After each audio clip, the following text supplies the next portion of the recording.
Hey everyone, welcome back to Paranormal M. Thanks for being here with me tonight. Before we start, if you haven't subscribed yet, you can do that, and you can also turn on notifications so you don't miss the next videos. The first story tonight is a long personal account, told from memory, about strange things that happened over many years. So just get comfortable, settle in, and listen at your own pace. I hope tonight's stories keep you company, and I hope you all have a good, peaceful sleep.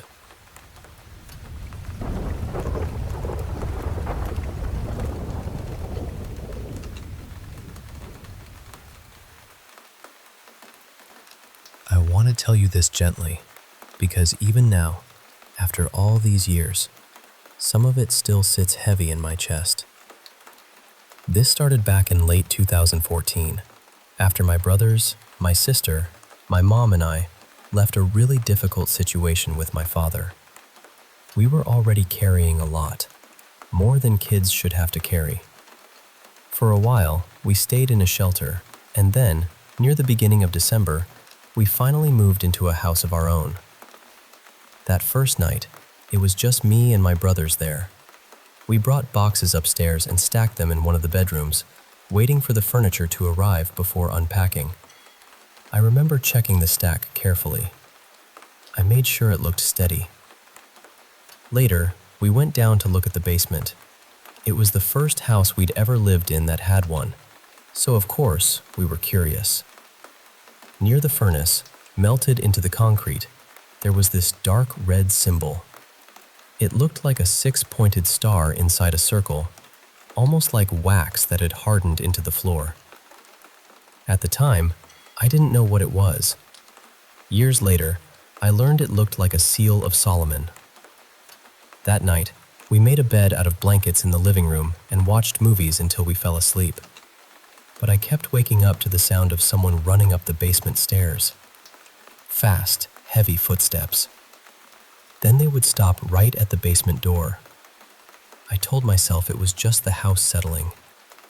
Then I heard loud crashes upstairs, coming from the room where we had stacked the boxes. It sounded like something heavy being thrown.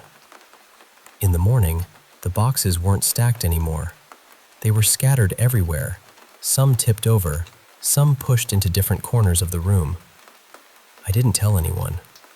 I think I wanted so badly for the house to feel safe that I just swallowed it. After that, I started waking up in the middle of the night because of this freezing touch on my back.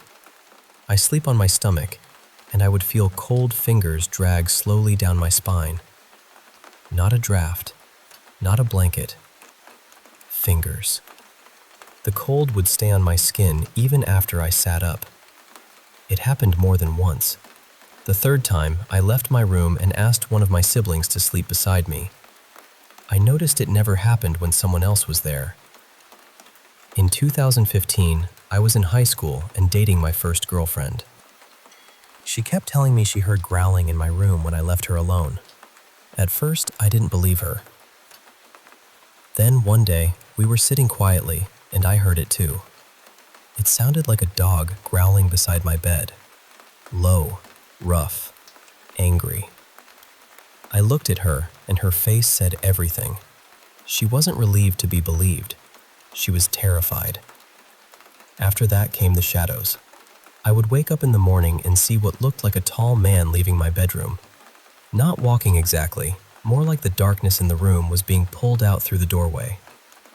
Around that time, my mom spoke with a neighbor who casually mentioned that strange things happened in the area. She said people had seen something like a dark cloud moving through houses. By 2016, the rest of my family started seeing things too. One day, my mom and sister were baking in the kitchen when my sister suddenly froze. Her eyes followed something across the room. When I looked, I saw the perfect outline of a person on the bathroom door across the hall, even though the door was lit up. Then things became physical. Objects started flying across rooms. One night, while my mom was putting the younger kids to bed, a toy car flew from the closet shelf and shot across the room. It didn't fall. It launched. Another time, my aunt was doing laundry in the basement when a framed photo flew off the windowsill toward her and shattered. She was shaken badly. She kept saying there was no way it could have moved like that on its own. That same year, a classmate came to our door and said he used to live in the house. My mom let him come in and look around. He smiled and asked if anything creepy had happened to us. When I asked what he meant, he just said, "Never mind," and left. By 2017, things had taken a darker turn. One morning in March, I was sitting in the basement listening to music before school. It was a little after 7. Out of the corner of my eye, I saw a shadow on the concrete wall. When I looked directly at it, it looked like a person hanging by the neck. I tried to explain it away. There was a punching bag nearby, but the shape didn't match. There was no reason for it to look like a human body. Later that morning, my mom told me my younger cousin had died. He had taken his own life. The time of death was around 7. That moment still haunts me in a way I don't really have language for. By 2018, the shadows changed. They stopped simply standing in doorways. They started appearing in places that didn't make sense. A head would peek down from the upper corner of a doorway. A figure would seem to lean out from behind furniture that was flush against the wall. Shapes would appear where no body could possibly fit. That was also when the nightmares and sleep paralysis started getting worse for all of us. My brother Connor would feel hands grabbing at him from beneath the bed, like something was trying to pull him down through the mattress. My brother Leo would see a black figure with horns and goat-like legs blocking the light in his room. Leo became fixated on it for a while. He kept drawing the same figure over and over. Eventually, I destroyed the drawings, and he stopped. Around then, I started waking up to the sound of someone breathing in my room. A slow exhale. Close enough that I would hold my own breath just to make sure it wasn't me. That still happens sometimes. In 2019, my mom and I both began having dreams that felt like warnings. She came to me crying once because she believed her brother was going to die. A few months later, he was diagnosed with aggressive pancreatic cancer, and he passed not long after. I had my own dreams too, but some of them are hard to talk about because they sound impossible, even to me. In early 2020, we had the house blessed by a pastor. For a while, things seemed to calm down. Then, for reasons I still regret, I started reading about demonology. I think after years of fear, I had become numb in a strange way. I read things I wish I hadn't. Around that time, I began hearing a loud clicking sound in the house, almost like someone clicking their tongue. It only happened when I was alone, or when no one else was close enough to hear it. In 2021, something happened while I was on the phone with a friend during a really emotional moment. I heard a hissing sound building beside my ear. Then my ear burned. I ran to the mirror and it was red, hot, and inflamed. That was when it felt like whatever was in the house had crossed another line. Later, I became friends with an Ojibwe medicine woman and invited her over. She wasn't there long before she told me she felt another presence in the home. She described it as angry, jealous, cruel, and full of hatred. The strange part was that she led me to the exact places in the house where we always felt watched. She gave me cedar to hang above my door and smudged the house. It helped for a while. I asked her if we had somehow brought this on ourselves, and she told me no. She said whatever was there had been there for a long time, probably long before us. In 2022, I had a friend over. We were drinking, and I went to the kitchen to get soda. That's when I saw the outline of a man standing in the kitchen curtains. He was facing into the room. I could see the shape of his legs and feet through the fabric. I told my friend, half joking because I didn't know what else to do, "The ghost is downstairs if you want to see it." He laughed, but he went to look. When he came back, his face had gone pale. He said a head-shaped shadow leaned out from behind the wall and looked straight at him. After that, the figure appeared behind those curtains often. Sometimes the curtain would still hold the shape of a body after the figure was gone, like fabric remembering something it shouldn't. That year, I also had a terrible feeling about someone I cared about, a woman I really liked. The last time I saw her, I had this sudden, sick certainty that she was going to die. 3 weeks later, she overdosed. I still think about whether I could have done something. That question is a room I keep walking back into, even when I know there's no answer waiting there. Around the same time, Connor told me he'd been dreaming about a black smoke with an angry human face. He said it attacked him in dreams, especially when he tried to pray. He said it became furious whenever he got close to saying, "Amen." Then I started having the same dreams. They didn't feel like normal dreams. They felt like waking up inside an exact copy of the house. If something had been moved after I went to bed, I would see it that way in the dream before discovering it the next morning. In 2023, I had one of the worst dreams of my life. I dreamed Leo suffered a devastating head injury. I saw him crushed. I woke up crying because I was so grateful it wasn't real. Then, on August 1st, around 8 in the morning, Leo had an accident. A heavy weight crushed his skull. He had multiple fractures and was gone for a minute before they brought him back. He survived, thank God. But he said that while he was gone, Christ came to him and called him toward God. That became the beginning of his faith. Even though he's okay now, I still have flashbacks. I still feel dread hit me out of nowhere. What hurts most is that I dreamed it before it happened, and I couldn't stop it. Connor was deeply traumatized too. After that, he started crying and screaming in his sleep. Sometimes I stay awake just so I can wake him if a nightmare grabs hold of him. Then came 2024. In April, I got a serious infection and ended up hospitalized for a week. While I was there, I had a heart attack and nearly died. The next night, the man in the bed beside me was praying out loud, and I stayed awake listening. At some point, I fell asleep. By morning, he had passed away. After they wheeled his bed away, I woke up later that night, unable to move. Sleep paralysis again. To my right, where his bed had been, I saw the curtain pulled over the outline of a man. He looked like he was wearing a long coat and a hat. The shape of his face was turned toward me. I was so afraid I couldn't even think. I just froze there until everything went black. When I woke up, I saw that Connor had messaged me during the night, asking me to pray because he had a terrible feeling about me. I didn't tell him what happened until after I was discharged. I know how all of this sounds. I know some people will hear it and look for simple explanations, and honestly, I've tried to do that too. I've spent years trying to call things coincidence, stress, trauma, sleep paralysis, grief, old house noises, anything that might make it easier to carry. But after 10 years, it doesn't feel like one strange event. It feels like a pattern, and whether anyone believes me or not, I lived it. My family lived it. The fear was real. The grief was real.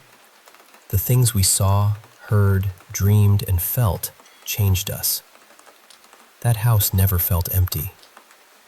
Not really. It always felt like something was listening.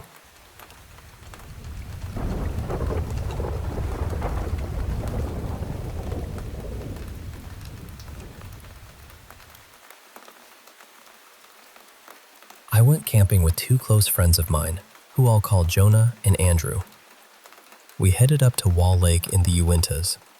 It's not a long hike from the parking lot, maybe a mile and a half or so, but far enough that once you're out there, you really feel tucked away from everything. When we got to the lake, we walked around a bit and ended up choosing a quieter spot on the east side. It felt more private than the other areas, and at the time, that sounded perfect. The way we set up camp matters. I had my tent near a rocky drop-off, kind of right on the edge. Jonah hung his hammock maybe 20 or 30 yards east of me, and Andrew set up his tent farther off, probably 80 or 90 yards southeast. The day itself was honestly great. We fished, wandered around, joked with each other, and just enjoyed being out there. Nothing felt strange. Nothing felt wrong. By the time night came, we were worn out. We sat around the fire for a while, telling stories and talking the way you do when you're tired and the woods are quiet around you. Around 11 p.m., we finally decided to call it a night. I fell asleep pretty fast. Then, at about 1:40 in the morning, I woke up suddenly. At first, I thought I was still half dreaming because I could hear what sounded like a man talking nearby. Not far away either. It sounded like it was maybe 30 feet from my tent. But the longer I listened, the more I realized it wasn't real speech. It had the rhythm of talking, but there were no actual words, just murmuring, mumbling, nonsense sounds. And that's when I really woke up, because I knew there shouldn't have been anyone else out there. Earlier that evening, we had seen the only other group at the lake pack up and leave.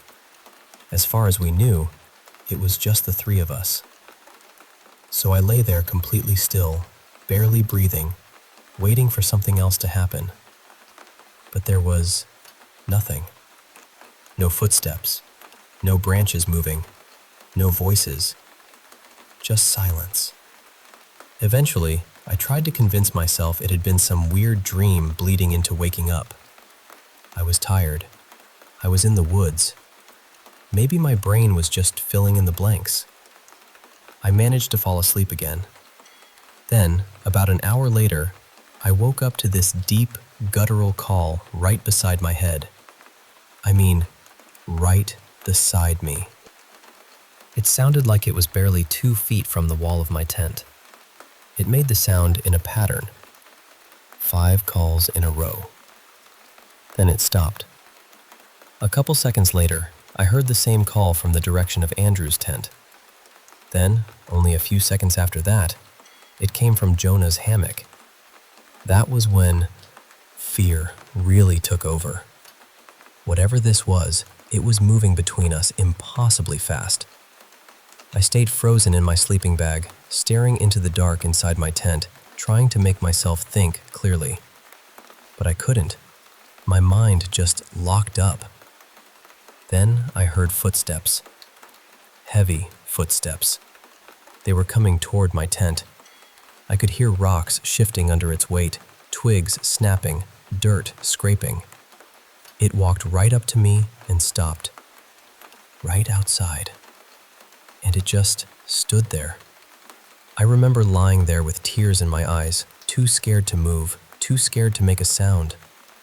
I kept thinking that if I stayed completely still, maybe it would leave me alone. But it didn't leave. From around 2:30 in the morning until a little after 5, it kept moving around our campsite. And it wasn't just walking. It was making those awful calls. It was screeching. It was mumbling like a person trying to speak through a mouth that didn't know how. At one point, it sounded like it hit or slapped the trees. Every so often, it let out this sharp, piercing cry that felt like it went straight through my chest. I spent the whole time praying the sun would come up. I was also sending satellite messages to my girlfriend throughout the night. Every time I used my phone, I hid under my sleeping bag so the light wouldn't show through the tent. When morning finally came, I still didn't move right away. It took me until about 7:30 to gather enough courage to unzip my tent and step outside. I went to Jonah first and asked him if I had lost my mind. Before I could even explain everything, he looked shaken and said, "It was standing over my hammock." He told me he couldn't see out clearly because he had pulled himself deep into his sleeping bag, but he was sure something had walked right up to him. He said he could feel it there, staring down at him. Then he said something that made my stomach drop. He told me it said his name. Not clearly the whole time, mostly mumbling. But once he said, It whispered his name clearly enough that he knew what he heard. He also told me that around 3:30 in the morning, he had suddenly turned on his flashlight and scanned the area, but he didn't see anything. I remembered that moment. I remembered seeing the light flash through the trees, and right when it came on, I heard something sprint toward my tent. Andrew had a different experience. He said he had finished off the rest of his flask before bed and slept through most of it. He only woke up once because his air mattress had gone flat. He admitted he felt like he was being watched, but said he figured that was just part of sleeping in the woods. We didn't debate it. We didn't try to investigate. We packed up immediately and left. The trip was over. And honestly, I haven't slept right since. I keep having these sharp little flashbacks to that night. The footsteps, the voice, the way it moved between us, the feeling of something standing just outside my tent. I still don't know what scares me more. The fact that none of us ever saw what it looked like, or the fact that it somehow knew Jonah's name, because that means it may have been listening to us before we ever went to sleep.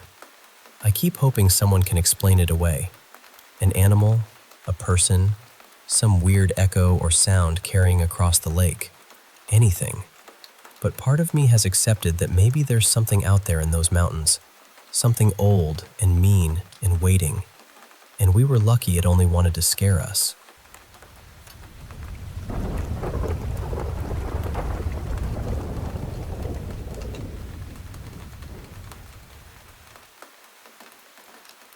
So, my gran bought me this teddy from a charity shop when I was younger. I didn't think anything of it at first. It was just a teddy, right? But honestly, from the moment that thing came into the house, everything started feeling wrong. I'd leave it in my room, go downstairs for tea, or come back from school, and it wouldn't always be where I'd left it. At first, because I was a kid, I genuinely thought maybe toys could move when nobody was looking. I told my mom about it, and I remember her face changing. She tried to stay calm, but I could tell it unsettled her. Not long after that, I remember some priest coming round to the house. I think I was about 9 at the time, so I don't remember every detail because I ended up staying at my uncle's for a bit. But after that, things started going missing. I used to play games on my dad's old phone, and one day it just disappeared. I had this old Buzz Lightyear toy too, one of the older ones, and that vanished as well. He was always kept in my room, so I thought maybe my mom had sold him or thrown him out, but she swore she hadn't touched it. Then I started hearing things. Little taps on the walls, noises at night. Sometimes it sounded like stones or something were being thrown at my bedroom window. It was the sort of thing where you try to convince yourself it's nothing, but deep down, you know something feels off. When I was around 11, I got up to use the toilet really early in the morning, and I saw something move out of the corner of my eye. It was fast, just this shape slipping away before I could properly look at it. That scared me so badly that I didn't sleep in my own room for months. I stayed with my parents because I just couldn't face being in there alone. Eventually, I did go back to my room. I had bunk beds, and I slept on the top bunk, close to the ceiling. But then I started hearing footsteps above me in the loft. Sometimes it sounded like walking. Other times it sounded like running. I just lie there frozen, listening, too scared to move. Things at home got worse around that time too. My sister started going through some really difficult stuff, and there was a lot of violence and chaos in the house. I won't go into all of it, but it was a lot. And while that was happening, the activity seemed to get stronger. From around 12 to 14, I'd wake up with bruises and scratches I couldn't explain. Sometimes it felt like my hair was being pulled so hard I'd cry. It got to the point where I didn't feel safe in my own room anymore. On the last night before we moved out of that house, my mom said strange things happened in the kitchen. She was washing up, and the chairs apparently started moving. Cupboard doors opened by themselves too. I was asleep when it happened, so I didn't see it, but she told me about it afterwards. When we moved into the house we're in now, things calmed down for a little while. For about a month, it actually felt peaceful. I thought maybe it was finally over. But then I started seeing shadowy figures. I'd catch them out of the corner of my eye, standing in places they shouldn't be. Around December, I was pushed down the stairs. I've been grabbed, scratched, and I've had marks on me that looked like a man's hand. Even my light started changing colors by itself, and it was an LED one, so you had to press buttons to change it. Now it's got to the point where I can't be alone in the house without feeling terrified. A few weeks ago, I came home from tutoring and went to the bathroom.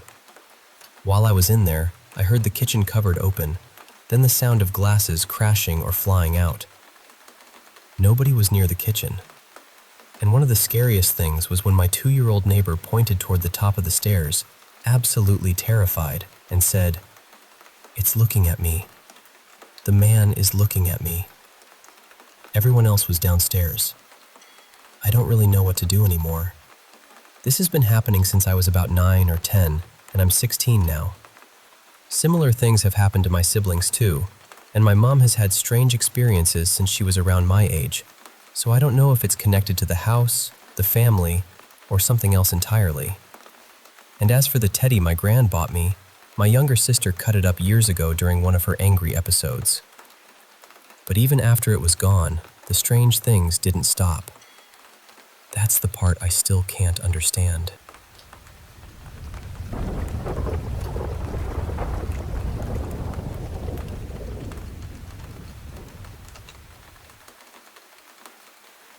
I used to think university ghost stories were just little things students made up to frighten first years. You know the kind. Every campus has them. The room nobody wants to sleep in. The staircase people avoid after dark. The quiet road where footsteps follow you even when you are alone. The pond where someone is supposed to lean close and whisper right beside your ear. But when I began reading about the 7 mysteries of the Chinese University of Hong Kong, I felt something different. Not because I believed every single story. Honestly, many of them have no official record, no clear source, and no version that everyone agrees on. They have survived the way campus legends usually survive, passed from student to student, changed a little each time, softened in some places, sharpened in others. And maybe that is what makes them feel so real. The first mystery is the braided girl. People say that somewhere along a quiet path on campus, a girl with long braids appears late at night. She is probably the most famous legend connected to CUHK. So famous that she almost feels bigger than the list itself. Ask around and someone will always know a version. The second mystery is the phantom shuttle bus. According to the story, a music student named Kelvin once waited very late at University Station, hoping to catch the last bus back to New Asia College. Then, a bus arrived without making a sound. The driver wore an old uniform, the kind you would expect to see in an old photograph. Inside, almost every seat was taken. Kelvin got on, tired and grateful. But after a moment, he realized something was wrong. The last bus should have left already. As the bus moved through campus, the world outside began to change. New buildings turned into unfinished construction sites. Familiar roads looked older. Passengers stepped off at stops that should not have existed anymore. When the bus finally reached New Asia, Kelvin hurried out. But before he left, the driver called after him and said, "Some people rush to leave. Some rush to come back. And you, where are you trying to go?" Kelvin ran all the way to his dorm. They say he was sick for days afterward. Then there is the story of room 109 in Sisman Hall. The rumor says that in the late 1980s, an engineering student under terrible pressure built a timed electrical device inside his basement room. Later, his roommate found him dead. After that, people say the university changed the room numbers, hoping the story would disappear. But students still whisper that if you find one pale, reddish tile in the basement corridor, you are standing where that room used to be. That one does not feel like an ordinary ghost story to me. It feels more like a warning, a sad one, about pressure, loneliness, and what can happen when knowledge becomes a weapon against the person carrying it. The fourth mystery is the soup pot at Bethlehem Hall. There was once a girl upstairs and a boy downstairs who loved each other. This was before messages could be sent in a second, and dorm rules were stricter then. So at night, she would lower food from her window to his. Sometimes oxtail soup, sometimes red bean soup. Small warm things sent down through the dark. But after the boy did well in his studies, he left her behind. The story says she died heartbroken, and since then, students have claimed that around midnight, a soup pot can still be seen hanging outside the lower window, swaying quietly as if someone has just let go of the rope. The fifth mystery is the lotus pond at Chungchi. A girl was supposed to meet her boyfriend there at midnight, but he never came. Later, her friends told her he had been with someone else.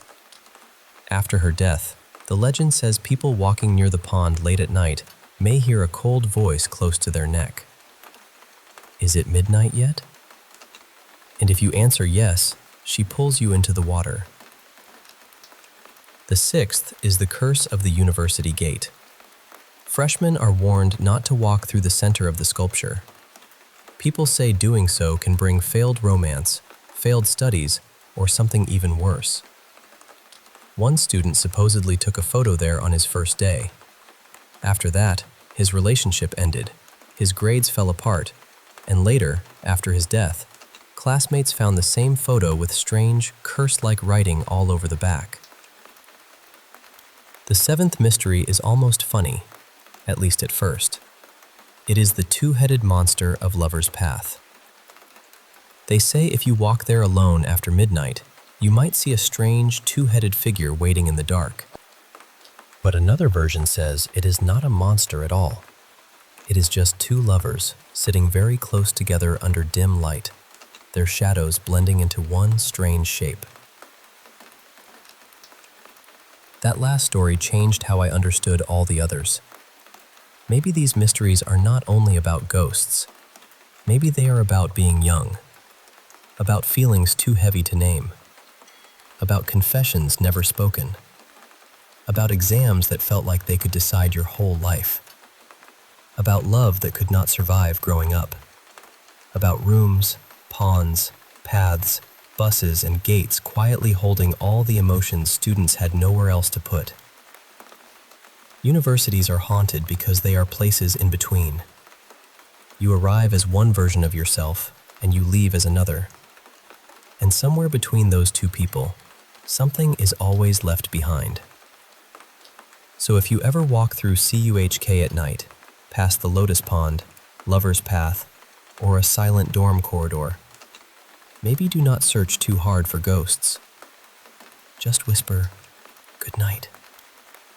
Not to them, to the version of yourself that never made it out.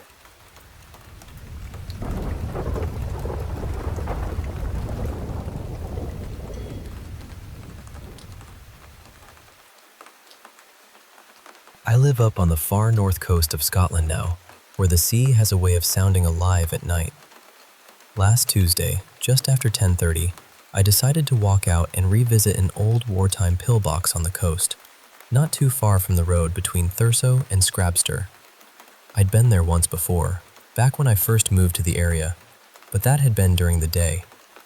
This time, for whatever reason, I wanted to see it after dark. So I left town and followed the cliff path west, with the wind coming in cold off the water. After a while, I made my way down toward a stony little beach. From there, I kept walking along the shore until I reached a narrow headland jutting out toward the sea. The pillbox sits right up on top of it. To get there, I had to find this thin little trail that climbed through the grass. It wasn't much of a path, really. More like something made by sheep, weather, and people who probably shouldn't have been wandering around there in the dark. When I reached the top, I saw the structure properly. It was small, square, and squat, built of old brick and concrete, with an open entrance where a door might once have been. I took a few photos from outside first, just standing there with the sea behind me and the black shape of the pillbox in front of me. Then I stepped inside. The interior was about the size of a garden shed. The walls were painted white, though most of the paint had worn away or been stained by damp. There were narrow firing slits in the walls, just enough to let in strips of night and the sound of the wind.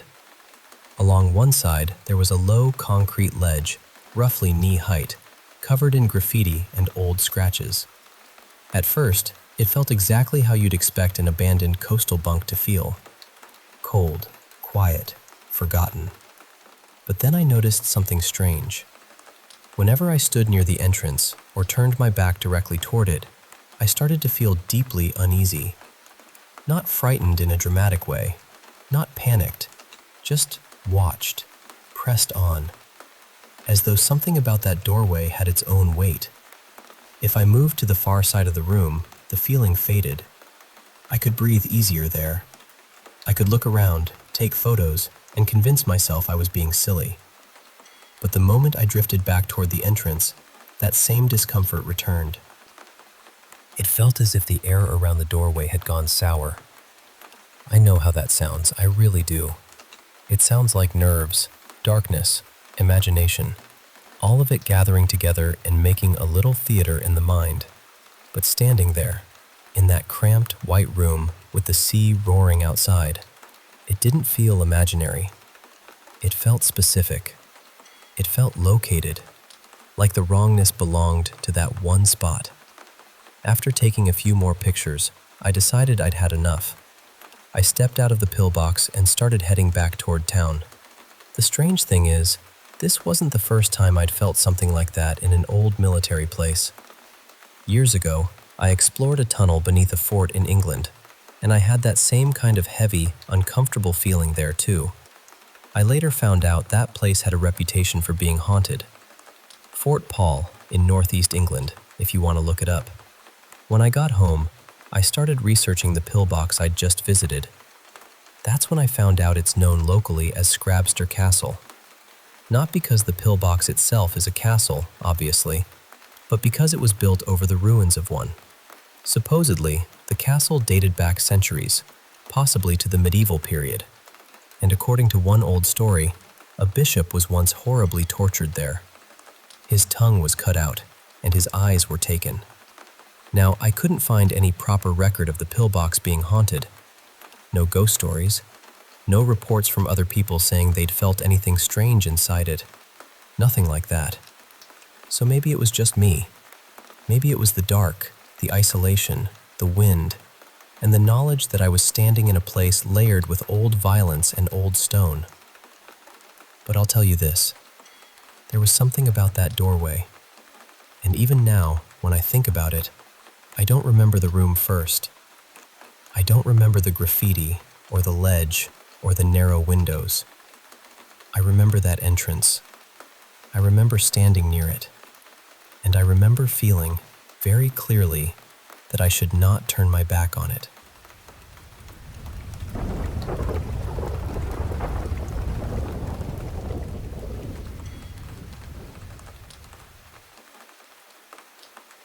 This happened back in October 2024, during my first year of diploma college, when I was staying in a hostel.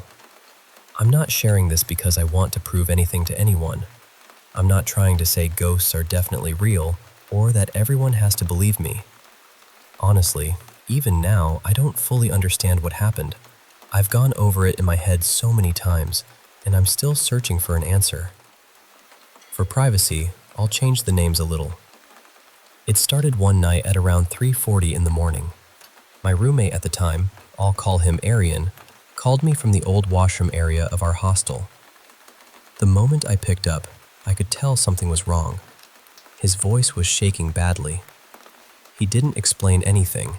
He just said, "Bro, come to the old washroom. Please come now."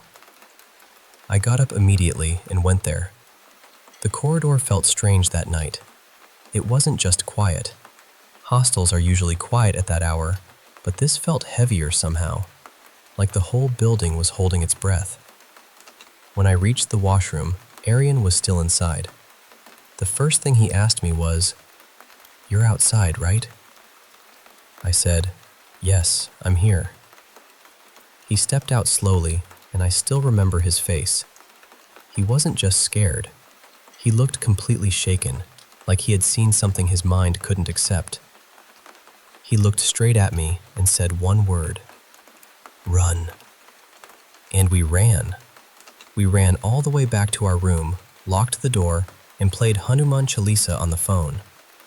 Neither of us really slept after that. We just waited for morning. The next day, Arian was so disturbed that he called his family and left for home.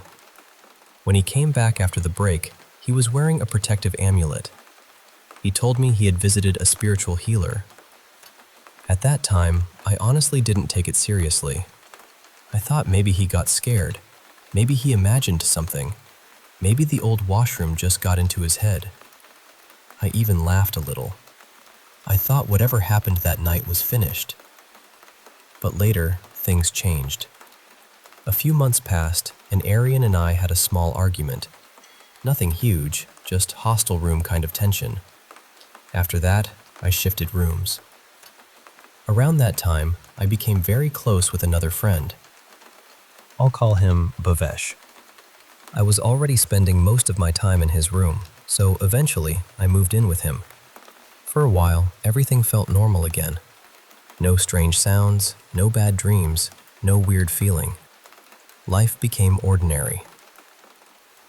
Then the second semester started. I had gone home for a festival, and before returning to the hostel, I changed my sacred thread, the paita, or janu.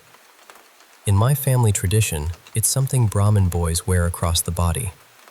I had eaten non-vegetarian food and hadn't changed it for a long time, so before going back, I replaced it.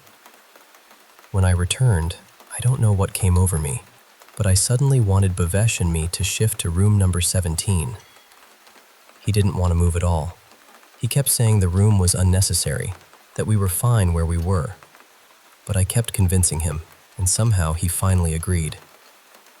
Sometimes I still think about that decision. Room number 17 had a window facing an empty ground. Not too far from there was a government hospital. I don't know if that matters, but I remember it clearly. I liked keeping the window open at night because I wanted fresh air. It made the room feel less suffocating. Then one night, around 1 a.m, I woke up. Or at least, I thought I woke up. I could see the room. I could see the wall, the fan, the beds, and Bhavesh sleeping nearby. Everything looked real. But I couldn't move. I couldn't speak. I couldn't even move my fingers. Then I saw the door of the room slowly opening, and someone came inside. It looked like a woman wearing a white sari. She walked slowly toward my bed. She came near my feet, climbed onto the bed, and sat on my chest. The pressure was unbearable. My breathing became heavy. I wanted to scream. I wanted to call Bhavesh. I wanted to push her away. But my body wouldn't listen. I could only lie there and watch. Then, after what felt like forever, I suddenly snapped out of it. I moved closer to Bhavesh, terrified, and somehow forced myself to sleep. At first, I told myself it was just sleep paralysis. But then it happened again. And again. For the next 2 nights, the same thing kept happening. After that, something in me started changing. I became angry for no reason. Small things irritated me. I felt emotionally unstable, like my mind was full of noise I couldn't switch off. One day, Bhavesh and I had a minor argument. It wasn't serious, but suddenly I felt completely alone. I went to the hostel terrace and cried for hours. I would come downstairs, try to calm myself, and then go back up and cry again. I made sure nobody saw me. I didn't want anyone to know how badly I was breaking inside. And then, for the first time in my life, thoughts came into my mind that genuinely scared me. I searched about them online. I tried calling friends. Nobody picked up. Finally, around 1:30 in the morning, I called home while crying. After that, my memory becomes blurry. From what people later told me, I became completely uncontrollable. Around 20 people were trying to calm me down and hold me. Some seniors came. Some hostel staff came. Even the principal arrived. People started putting religious lockets and pendants around my neck. My family had already started traveling almost 200 kilometers to reach me. The next morning, they took me to a Muslim spiritual healer. At first, I felt normal. I was sitting there, aware of everything. Then, during the ritual, he blew prayers over me. And I still remember what happened next. It felt like something rushed through my body. Not exactly pain, not exactly fear, more like electricity moving through me. My parents later told me I wasn't acting like myself at that moment. After the ritual, I was given an amulet. And after that day, slowly, everything stopped. It has been almost a year now. I left that hostel completely and moved to another hostel near the highway. Since then, nothing like that has ever happened again. Some people from my old hostel know this story. Some believe me, some don't. And honestly, I understand both sides. If someone had told me this a few years ago, I probably wouldn't have believed them either. Maybe it was sleep paralysis. Maybe it was stress. Maybe it was a mental breakdown. Maybe there's a scientific explanation for everything that happened. I really don't know. But I know this much. The fear was real. The pressure on my chest felt real. The crying was real. The sleepless nights were real. And whatever happened in that hostel changed me. Even now, I don't sleep beside an open window. I never went back to that old washroom alone. Maybe that's fear. Maybe it's trauma. Maybe it's just my mind trying to protect itself. But whenever I randomly wake up between 3 and 4 in the morning, room number 17 comes back to me. The silence. The fan. Bhavesh sleeping peacefully beside me. Me checking whether the door was locked. Me making sure the window was closed. And sometimes I still ask myself one question. If I had never convinced Bhavesh to move into room number 17, would any of this have happened? And the strangest part is this. Why did everything stop only after I left that hostel? I still don't know. And maybe I never will. But after almost a year, I'm still searching for an answer.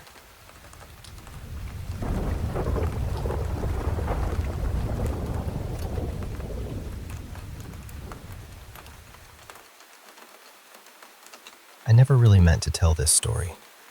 For a long time, I kept trying to fold it into something ordinary, something I could explain away and leave behind. But even now, after all these years, it still comes back to me at night.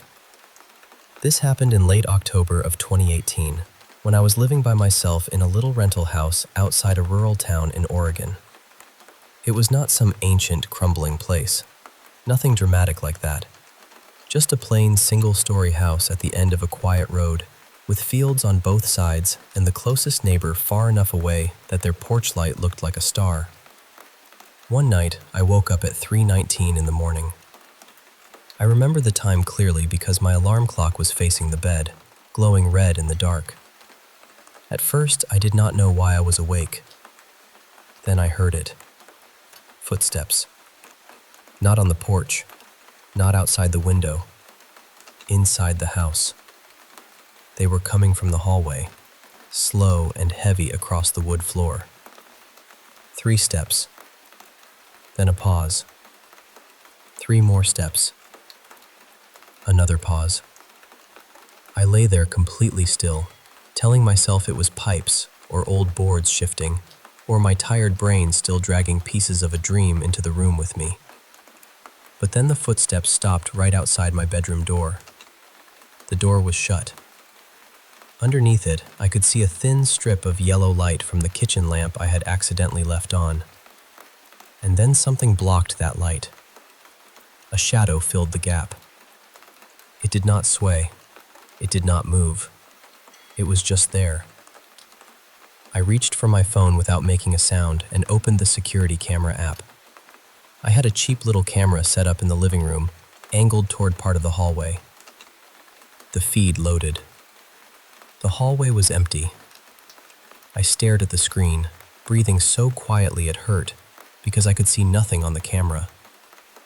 But with my own eyes, I could still see the shadow under my door. Then the doorknob moved. Just once at first. A soft rattle. Then again. Then a third time. It turned slightly back and forth, careful and patient, like someone was checking whether I had locked it. I could not move. I could not even call out.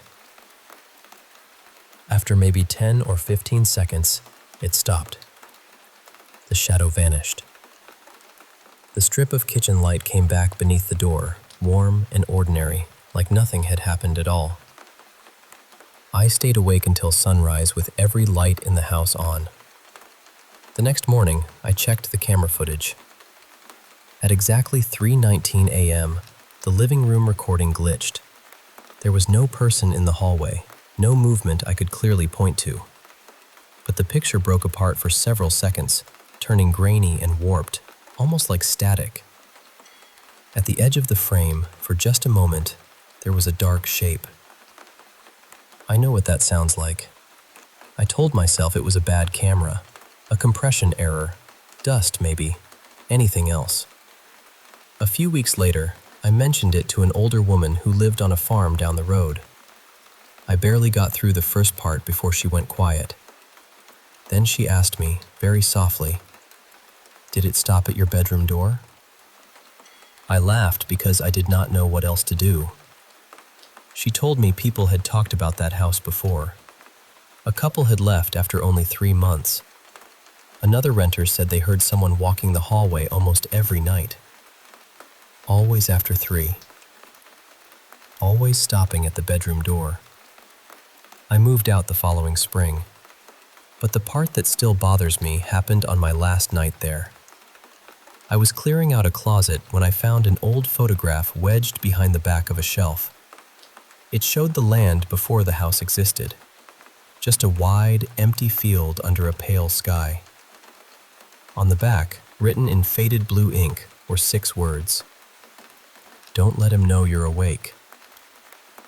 I threw the photograph into the trash outside. The next morning, before I drove away for good, I checked the bin. The photograph was gone.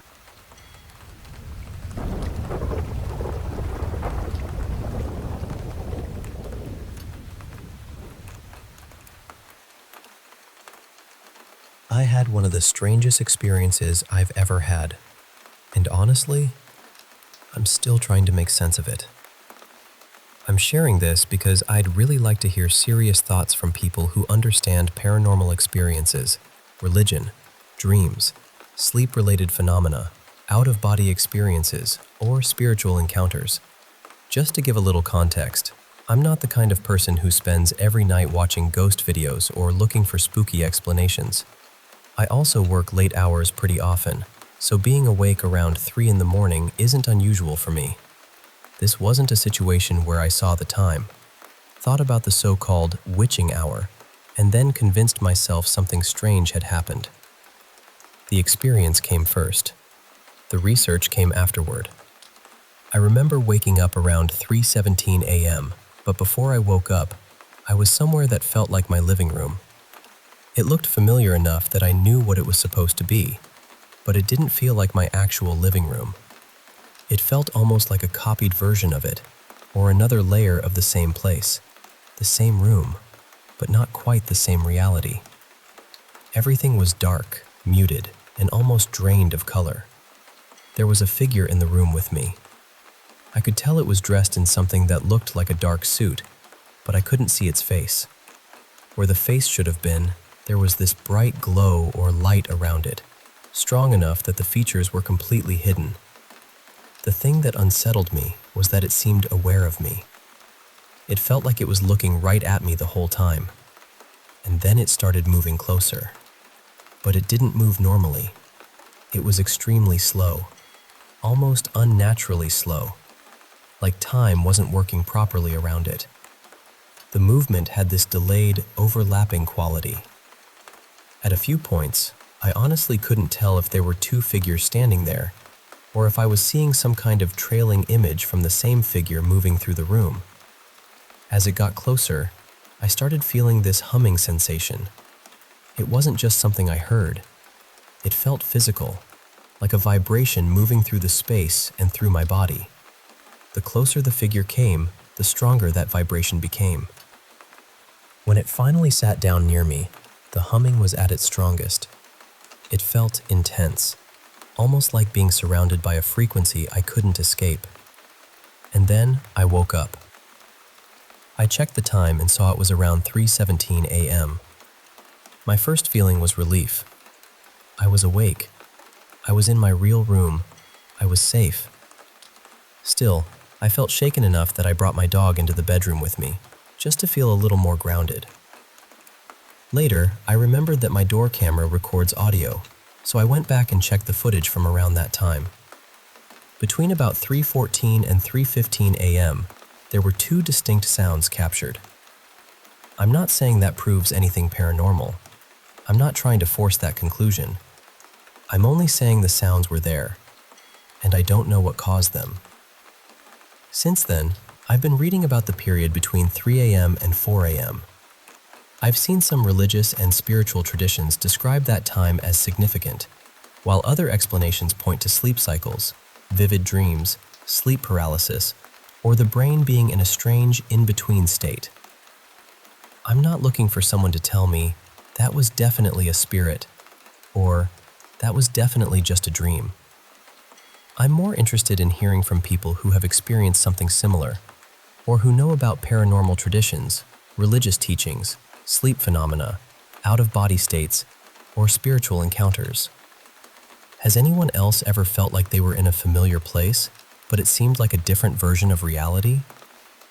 And has anyone experienced a presence that seemed fully aware of them, along with a vibration or humming that grew stronger as it came closer?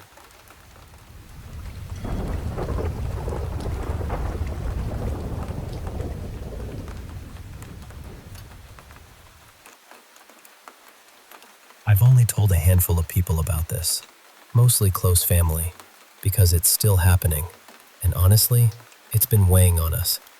I'm sharing it now because I don't really know what else to do with it, and I'm hoping someone out there might have some kind of insight. I spend a lot of time along the coast here in Maine. I know this area well. I know the tide patterns, the usual sounds at night, the wildlife, the way the water moves when the weather changes.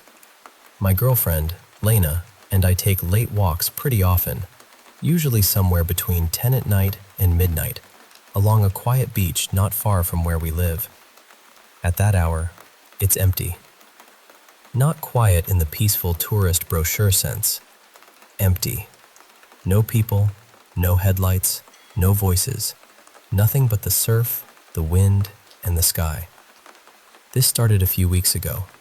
We were doing our usual walk, about 2.5 miles along the shore, when I noticed something standing in the surf.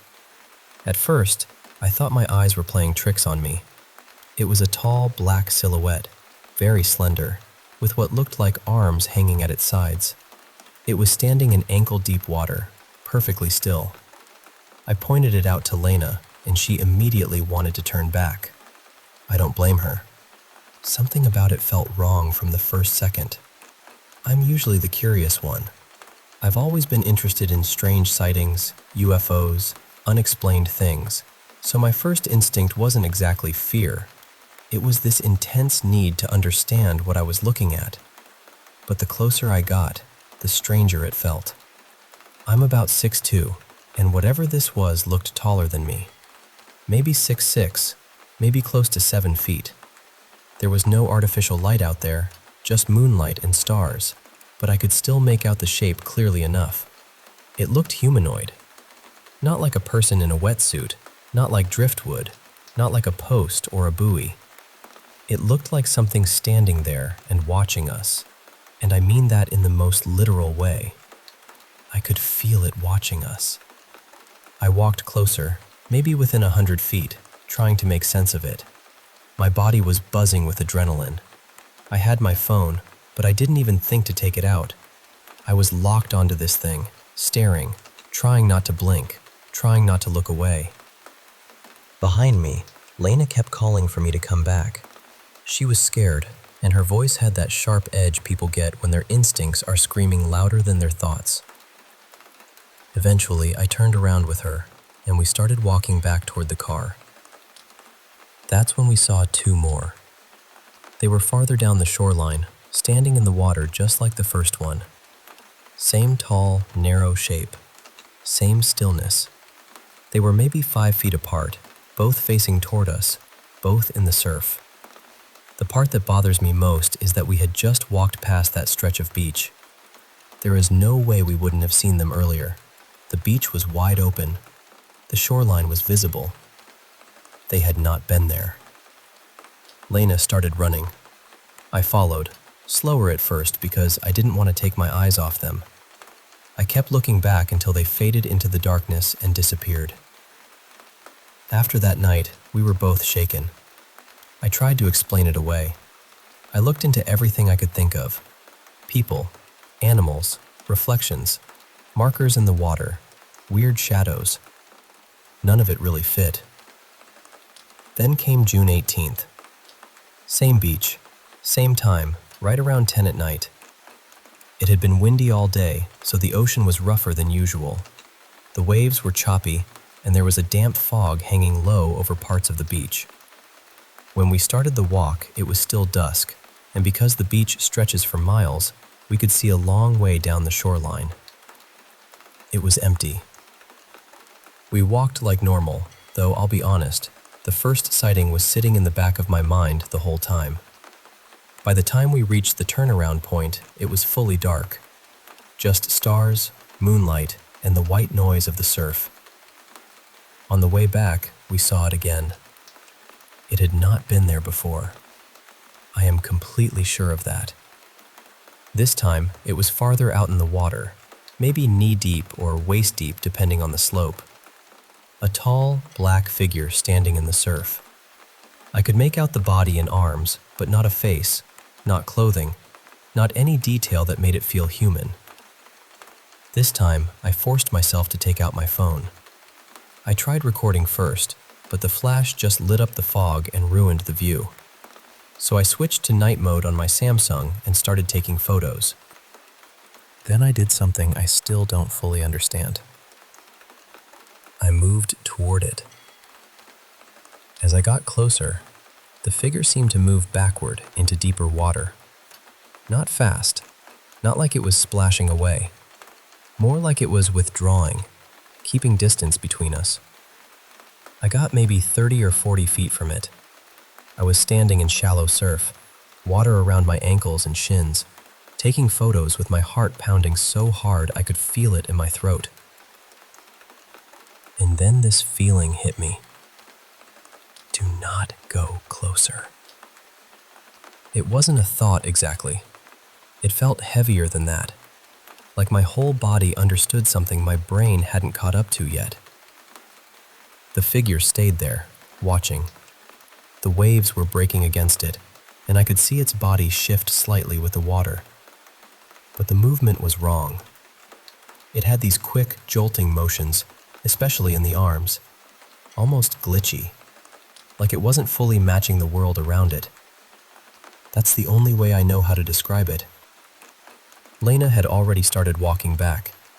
She was terrified and wanted nothing to do with it.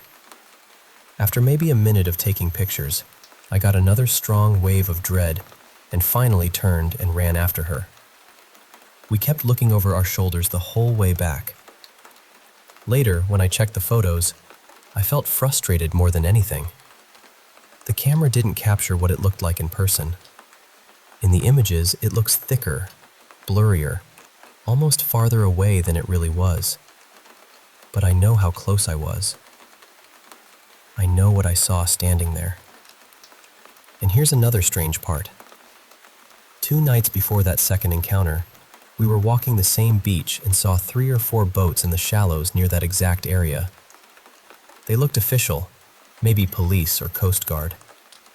They had huge spotlights and were sweeping them across the shoreline and water like they were searching for something. Maybe it was training. Maybe it was some kind of operation. I don't know. But when Lena and I decided to cut the walk short and turn around, the boats turned their spotlights directly onto us. They followed us with the lights the whole way back along the beach, keeping pace until we reached the parking area. I don't know what they were doing. I don't know if we accidentally walked into something we weren't supposed to see. I don't know if it's connected. All I know is that we've seen these figures more than once now, standing in the surf at night, in places where they were not moments earlier. And every time, it feels like they're watching. So I'm asking this genuinely. Has anyone else seen anything like this on a quiet coastline? Tall figures in the water, strange silhouettes, unusual activity offshore. Anything like that? Because I know the Maine coast. I know what belongs there at night. And whatever this is, it doesn't feel like it belongs.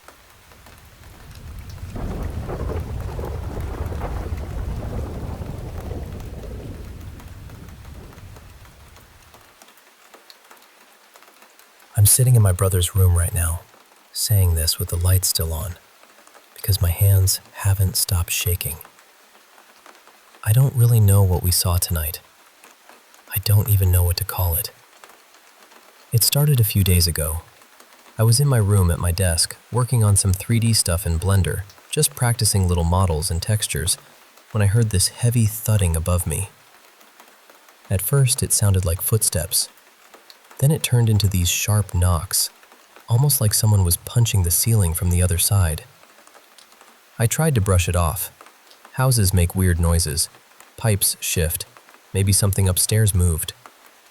I told myself all the normal things people tell themselves when they don't want to be scared. But earlier tonight, it came back. I was at my desk again when I heard scratching right above me. Not light scratching either. It sounded like something was clawing at the drywall with real force, scraping over and over like it was trying to get through. I froze for a second, then tried to make it make sense. I thought maybe maintenance workers were in the ceiling space, or maybe someone was fixing something connected to the air vents. I kept telling myself there had to be a boring explanation. Then the scratching moved closer. There's this small open gap near the ceiling in my room where the ventilation system is. I looked up at it, and the sound got louder, faster, more frantic. And then I heard breathing. Not air moving through a vent, not some mechanical hum. Breathing. Slow and heavy, right above me. I ran out of my room and went straight to my brother. At first, he didn't take me seriously at all. He told me I was freaking myself out, that it was probably nothing, and that I should just go back. So I did. I sat back down, trying to act normal, but then the breathing changed. It turned into this low humming sound. Deep, steady, almost like someone was using their throat to make it. It didn't sound like a machine. It sounded alive. That was when I ran out again and basically dragged my brother back with me. This time, he heard it. We stood there under the ceiling while the banging and scratching started again, right above us. Neither of us said anything. We just stared at that little vent opening. Then something came out. At first, I thought it was a tail. That's the closest word I have for it. But it was too thin, too dark, too strange. It was completely black, almost glossy, and it had this pattern on it. Not stripes, not scales exactly. More like tiny connected hexagons all over it. It kept whipping in and out of the hole, fast and violent, like it was feeling around or trying to grab onto the edge. We both lost it. We slammed my bedroom door shut, ran down the hallway, and locked ourselves inside my brother's room. After a few minutes, when we could actually breathe again, I told him I wanted to go back and check. I know that sounds stupid, but part of me was terrified it might be a person somehow. My brother kept saying it was probably a rat, but that made no sense to me. Rats don't have long, pitch-black patterned tails that move like that. I thought maybe it could be some huge lizard or a snake, and honestly, if it's a snake, I'm done. But deep down, it didn't feel like an animal I knew. So we tried something else. We picked up our cat and brought him near the hallway just to see how he reacted. The second he got close to my room, he panicked. Completely panicked. He twisted out of our arms and bolted away as fast as he could. Right after that, the banging started again. Only this time, it wasn't just in my room. It was moving. We could hear it traveling through the vents, scraping and thudding through the ductwork, getting louder near the hallway, then closer to the door. The sound echoed through the whole house. Whatever it wasn't trapped in one spot. It had access to the ventilation system. We stayed locked in my brother's room until our mom got home. And of course, by the time she walked in, everything was silent. No scratching, no humming, no breathing, nothing. She didn't believe us. Not really. She said we were probably tired, or that the cat had scared us, or that we were turning normal house noises into something bigger. And I get why she said that, because we had no proof. But we both know what we heard. We both saw that thing come out of the vent. As soon as she went to her room, my brother and I went around the house and blocked every vent opening we could find. We covered the gap in my room too. We made sure nothing could come through, at least not easily. It's been quiet for hours now, but I don't want to turn the lights off. I keep listening for the scratching to start again. And I keep thinking about that black tail, or whatever it was, moving in and out of the ceiling like it knew we were watching. Has anyone ever dealt with an animal or pest that looks like that? Something black, thin, patterned, and moving through vents? Or are we dealing with something else entirely? Because I really need someone to tell me what we saw.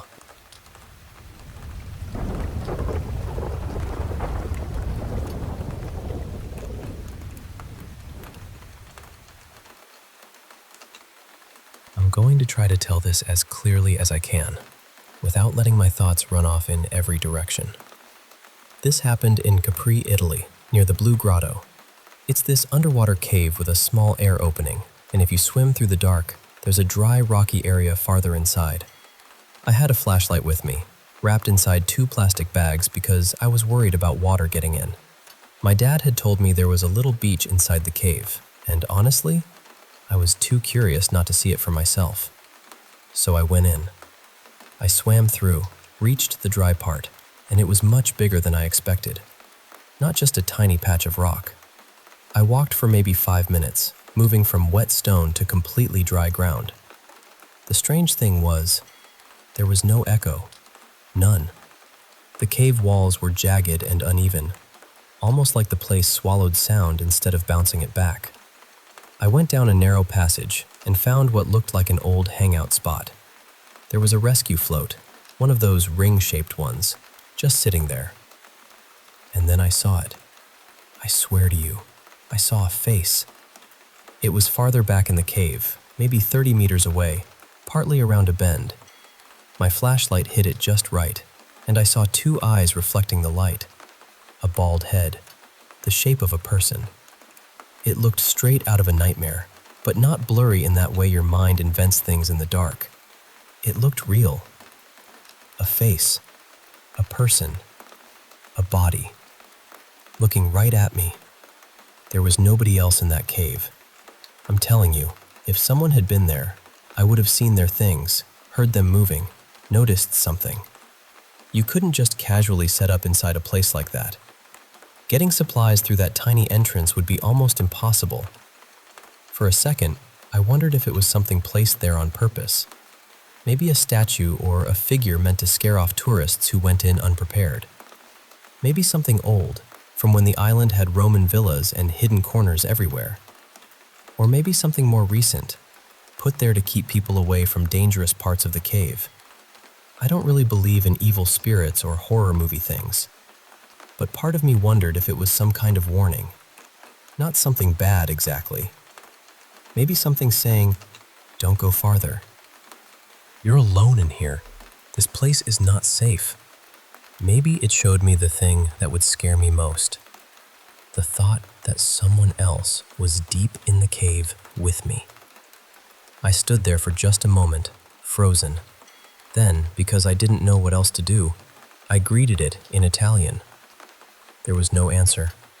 After about 3 seconds, I turned and got out of there as fast as I could. I slipped on the rocks and cut my leg, but I barely even felt it. I kept climbing, stumbling, looking back over my shoulder again and again. I tried to take a photo of myself at one point, but I was too panicked to stand still. All I could think was that if something lived in that cave, it knew the place much better than I did, and my flashlight was the only thing keeping me from being completely lost. When I finally got out, I said goodbye to the cave. I don't know why. It just felt like something I had to do. And then I told myself I was done.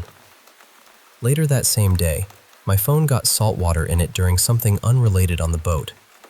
I also felt a painful lump in my groin, which turned out to be an extremely swollen lymph node. That night, I barely slept, maybe 3 or 4 hours. The next day was my last full day on the island, and I was completely drained. It felt like everything around me had been telling me not to go into that cave. But even now, back home and far away from Capri, I still think about it. I still want to know what I saw in there.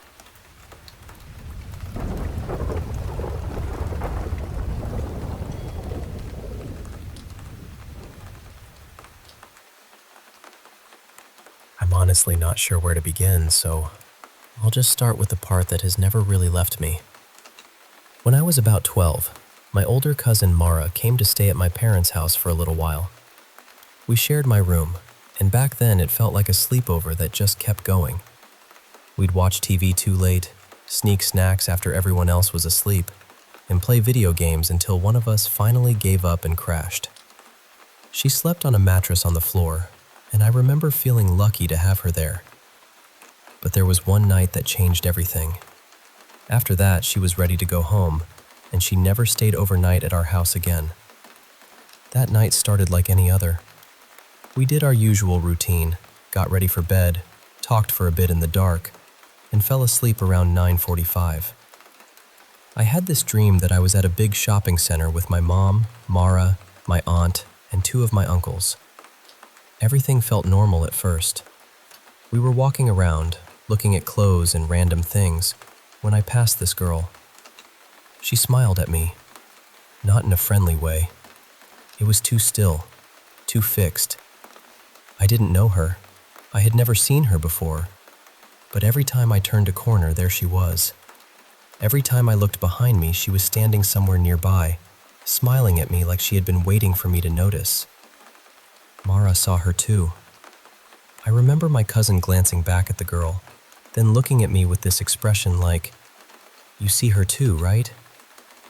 Eventually, Mara said she had to use the bathroom, so she left the group, and the girl followed her. I stayed with the rest of my family in the dream. We kept shopping like nothing strange had happened. When we were finished, we paid and started heading out. I told everyone Mara still hadn't come back from the bathroom, but they acted completely calm and said, "No, she already went to the car."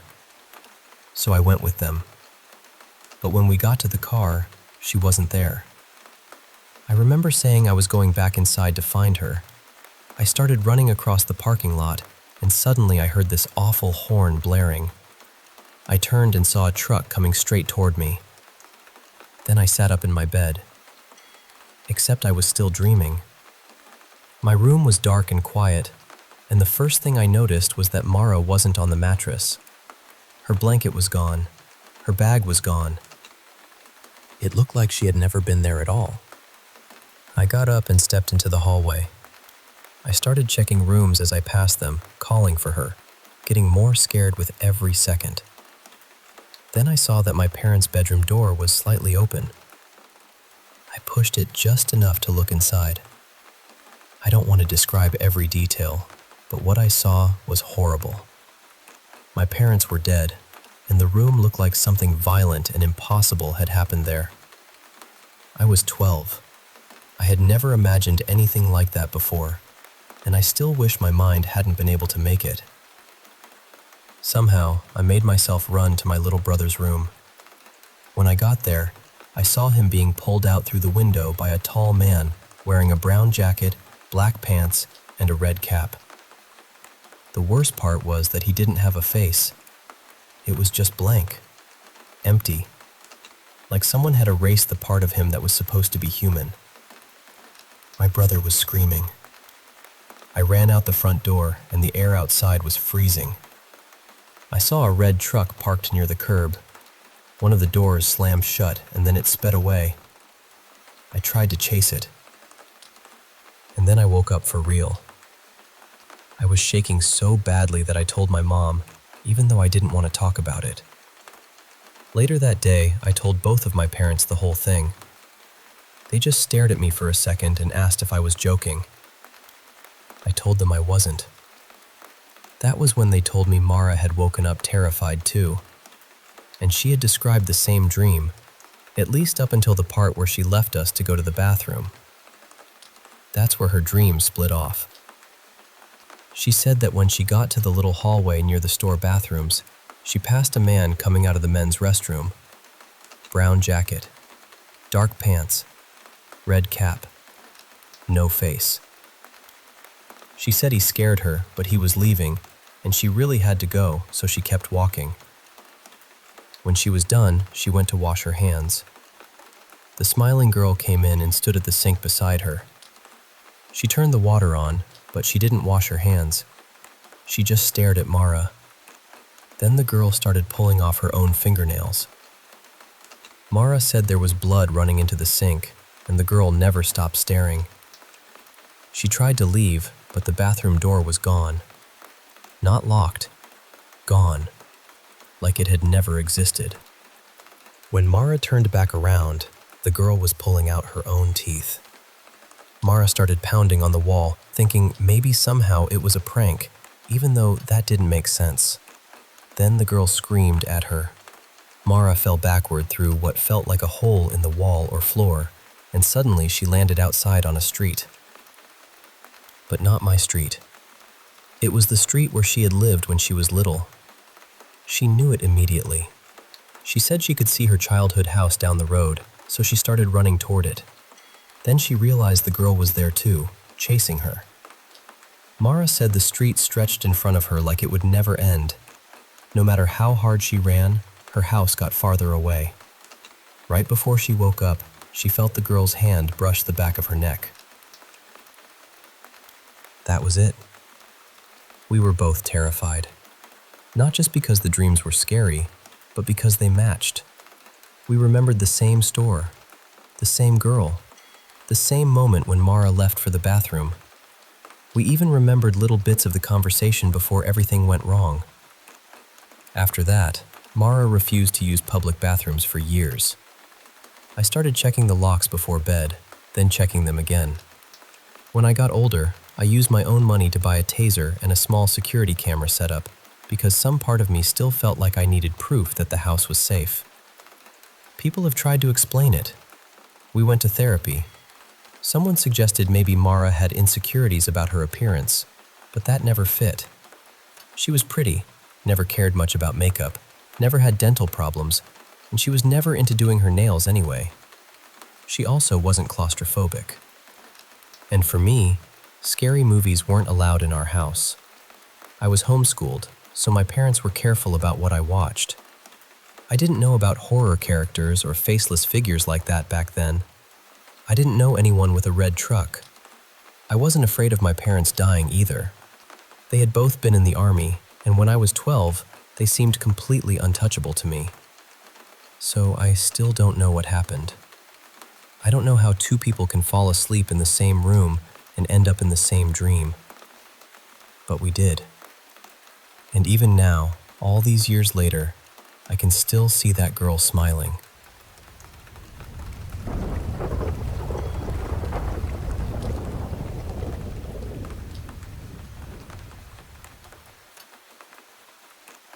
I need you to bear with me, because I've tried to figure this out for years. I've searched on my own, and I've even asked people with academic linguistics backgrounds, but nobody has ever been able to give me a direct match. And still, after all this time, it bothers me. Not knowing what was being said that morning has stayed with me. My gut has always told me it was an omen. The word was decum. Just that. One word. This happened in July of 2009 at a friend's house belonging to my daughter's mom. We had seen my mother the day before, and she had taken our little girl for the weekend. After that, I got ready for another miserable third shift work night. By the time I got back to the house, the sun was just starting to come up. The layout of the place was simple. You came in through the front porch and front door, and the living room was immediately off to the left. If you walked farther in, the dining room was on the right. Then there was a turn toward the bedrooms, and past that, the kitchen sat farther back. When I came in, I was the only person awake. The whole house was quiet. I didn't turn on the television. I didn't make food. I didn't even really move around much. I just sat down on this couch in the living room, one of those couches that sits strangely low to the ground, almost like it is trying to keep you close to the floor. At first, nothing felt wrong. Then I heard footsteps. They came from the back of the house, from somewhere near the kitchen or the bedrooms. They weren't stomping, but they were clear. Slow, steady, deliberate steps. Whoever it was, they were walking through the dining room toward me. There was a corner between us, so I couldn't see them yet, but I was completely sure a person was about to come around it. I mean, I was waiting for a human being. That was the only thing that made sense. But the footsteps stopped right at the corner, and nobody came around. I just sat there, staring at that empty threshold, confused. The silence stretched out in this awful way, like the whole house was holding its breath. Then a voice spoke. The best way I can describe it is a robotic child's voice, but darker than that, wronger than that. It sounded small and mechanical, and almost demonic, all at the same time. And it didn't come from the hallway or the kitchen. It came from right in front of me, low, around eye level because of that sunken couch, maybe a foot or two away from my knees. It said, "Decum." That was it. One word. And every part of me immediately said, absolutely not.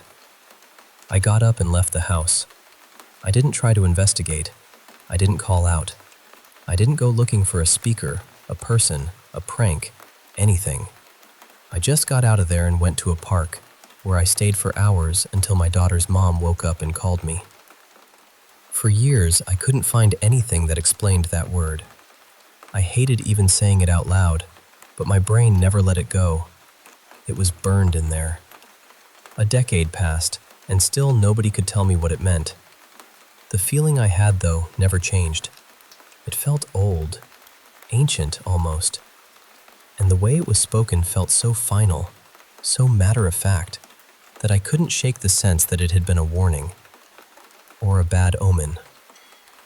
Years later, I was telling the story to a friend of mine, Mara. She's a professional writer and has spent a lot of her life around language and research.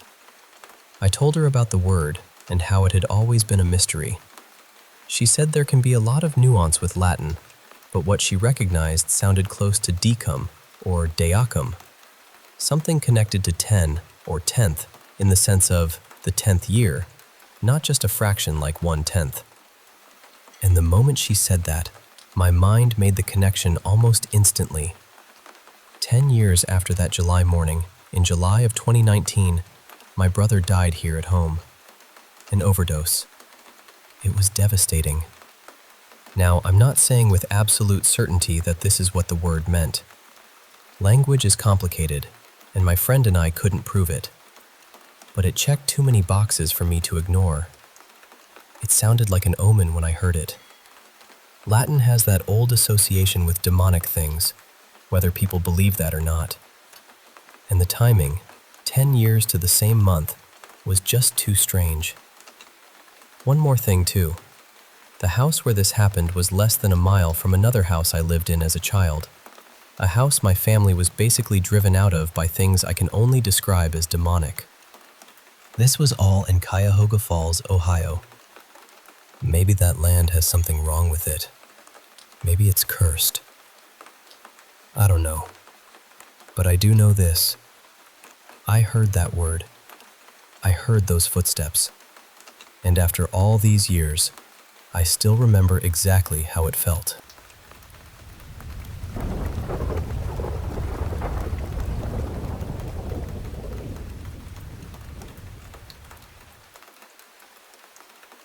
Hey there. I want to share with you a story from my childhood that's been with me for years. Something that really shook me and my family. It's about the time when I was around 7 years old, and the strange things began after my older sister and her friends decided to play with a Ouija board. Now, I wasn't part of the game. I just watched from the sidelines. But somehow, something attached itself to me that night. Almost right away, weird activity started happening around our trailer home. Our cats, who were usually so calm and sweet, suddenly started hissing and swatting at thin air like they could see something we couldn't. Our dog, who was so brave and loyal, began having panic attacks, especially near doorways. He would snarl and bark at nothing visible, going into full defense mode. It was like he was protecting us from some invisible threat. The very next night, after the Ouija board session, the pictures hanging in our living room and those resting on the entertainment center had been moved. Even the candles my mom kept scattered around the living and kitchen areas were shifted. No one actually saw anything move, but everyone, my mom, my sister, and I, heard strange noises throughout the night. But nobody got up to check what was going on. My sister and I knew exactly what was happening, but my mom thought we were just up messing with the furniture and yelled at us, accusing us of rearranging everything. Months passed, and one night we had one of those classic Anchorage storms. Rain, thunder, and lightning crashing all around. I had a friend over, let's call him Ian. That's not his real name, by the way. We were in my room, playing Army Men 3D on the old PS1, the blinds up so we could watch the lightning flash outside. The rumble of thunder filled the air, making the whole trailer shake ever so slightly. Suddenly, there was this loud smack against my window. We both jumped, startled. At first, we thought maybe lightning had struck nearby, but then I told Ian it was probably just a bird flying into the glass. Moments later, the storm stopped. The rain ceased, the thunder rolled away, and the lightning faded. But then, condensation gathered on the window, and something chilling appeared. The outline of a person's face, chest, and arms sprawled across the glass. Ian started crying, begging his mom to come get him. He eventually went upstairs, telling his mom and my mom that he'd had a nightmare. Now, our trailer was raised about 6 or 7 feet off the ground, making it unlikely for someone to just lean on the window. And sure, we had neighborhood kids who liked to prank us, and some creeps who had been caught peeking through windows. But this imprint didn't look human.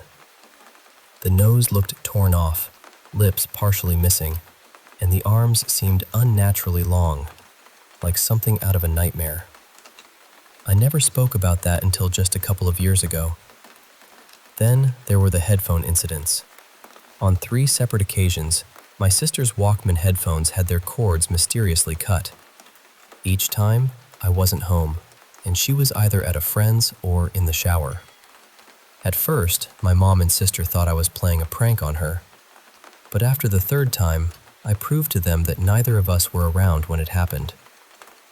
That's when they really started to believe something strange was going on. One day, my grandmother came to visit to help take care of us. While rummaging through the closet looking for a mousetrap, she found the Ouija board. She completely lost it, telling us in no uncertain terms that the board wasn't a toy and that by playing with it, we had opened doors we shouldn't have. She destroyed the board right then and there and blessed our entire house. After she told my mom everything, my mom found out that my sister had bought the board from an estate sale just down the street, which she hadn't known about. That night, I stayed at my dad's house to get away from all the tension at home. The next day, when I returned, the atmosphere was tense. Everyone was on edge and barely talking. Then my sister came into my room and said, "Grandma saw a ghost boy last night in Mom's room." I didn't believe her at first, but then she described what happened. Grandma had woken up at 3 a.m. to find the hallway light being turned up painfully bright and then dimmed all the way down.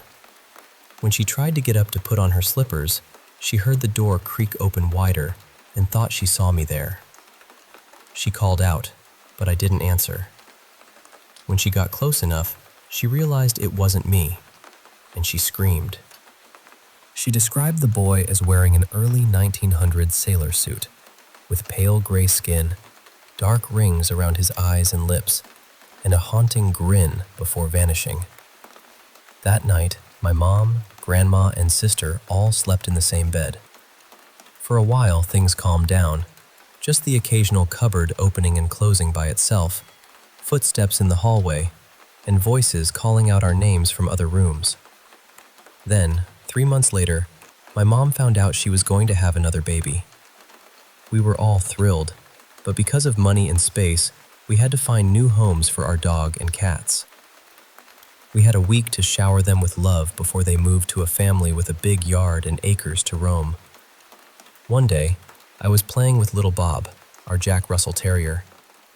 We had this game where I'd throw a blanket over myself, and he'd pull it off, then cover himself, and I'd pull it off him. It was a simple game, but we loved it. As I threw the blanket over myself, everything suddenly went eerily quiet. Little Bob started to whimper and growl at something unseen. Before I could pull the blanket off, I heard a deep, raspy old man's breathing right behind me, followed by a loud exhale. I froze, couldn't move a muscle, while little Bob tried to protect me. Then he jumped into my lap, and the sense of presence disappeared. Fast forward 6 months. My baby sister had arrived, and we were enjoying a quiet evening. I was in the day room, the extra living space we added onto the trailer, while my mom and her friend Yolanda were in the main living room watching TV. Yolanda was softly singing to my newborn sister in Spanish when suddenly, I heard my mom and Yolanda scream, followed by my mom shouting my name. I ran down the hallway, heart pounding, fearing something had happened to my sister. But my mom stopped me and told me to go to my room and grab my Halloween skull face plate mask, the one with horns running across the top.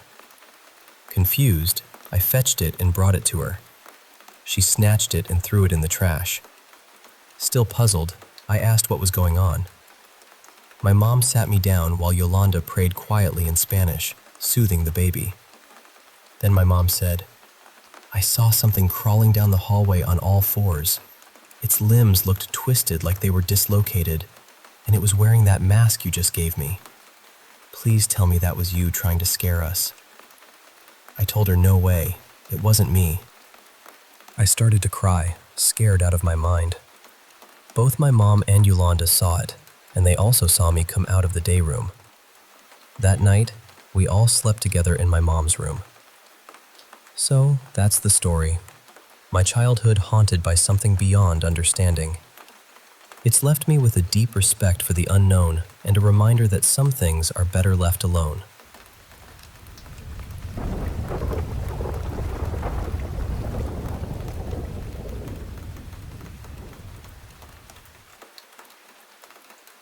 Hey, I want to share a story with you. Something that's been on my mind for a while. It's about my grandmother and some eerie experiences we've had, and how those moments have lingered in my family's history. So, get comfortable, and I'll take you through it. After my grandmother first encountered that ghostly boy in her room, things settled down for a bit. But the silence didn't last forever. The last time we really noticed any supernatural activity was up in the far north, at this place called the Copper River Lodge, not too far from Copper Center, Alaska. My grandmother used to work there way back, I think sometime in the early 70s. She told me stories about a man named Charles, Charlie for short, who tragically took his own life in the hotel. Ever since then, his spirit has been said to haunt the lodge. Now, my grandmother and her sisters, who also worked there, used to experience some pretty unsettling things. They'd feel their hair being tugged or feel hands grabbing them in the dark, sometimes on their backsides, which they thought was Charles messing around as a shadowy figure. Can you imagine how creeped out they must have been? Years later, in the late 2000s, my family and I got the chance to explore the Copper River Lodge when it was still in a bit of a rundown state. It had gone through renovations since, and now it's up and running again. When I visited, they had kept Charles's room almost exactly as he'd left it. The rope he used to hang himself still hung there, and around the noose on his bed, people had left flowers, cards, cigarettes, even some magazines and money, as a sign of respect, I suppose. One evening, while we were there, we thought we heard voices drifting through the halls. My grandmother swore she saw a face peering through one of the windows from outside the lodge, but that part's up for debate. What I did manage to capture, though, was something wild. A giant red orb floating just above my youngest sister's head in a photo. She was staring right at it. If you look closely, you can almost make out a face inside that orb. My grandmother has that photo somewhere. I'm planning to reach out to her this weekend and see if she can dig it up for me. Fast forward to 2008. I was about 14 then, living with my dad. Odd things started happening around his apartment. Small, but unsettling. My favorite Misfits beanie would vanish, along with my dad's and stepmom's keys. One moment, they'd be hanging right on the hooks by the door, and the next, completely gone. The apartment wasn't huge, just 2 bedrooms, a bathroom, kitchen, and living room. So finding missing things shouldn't have been a challenge. We'd all split up to search, but after an hour or so, we'd give up. Then, just when we were about to relax on the couch, we'd hear the jingle of keys back on the hook, or the soft thud of my hat landing on the floor. It was like the things were playing hide and seek with us. Months went by without any incidents, until one night I had this intense dream. I was a corpsman on Iwo Jima, running through tall grass, hearing a Marine call out for help. I rushed to him, trying to treat his wounds, only to realize he was already dead. Then, someone shouted behind me, "Tenoheika Banzai!" I spun around and saw a Japanese soldier camouflaged as a bush. He stabbed me with a bayonet right through the chest. Then I woke up, gasping, and my chest hurt like crazy. When I looked down, I saw a huge red scratch running from just above my left nipple all the way to my belly button. My dad even took a picture of it, but I don't have it anymore.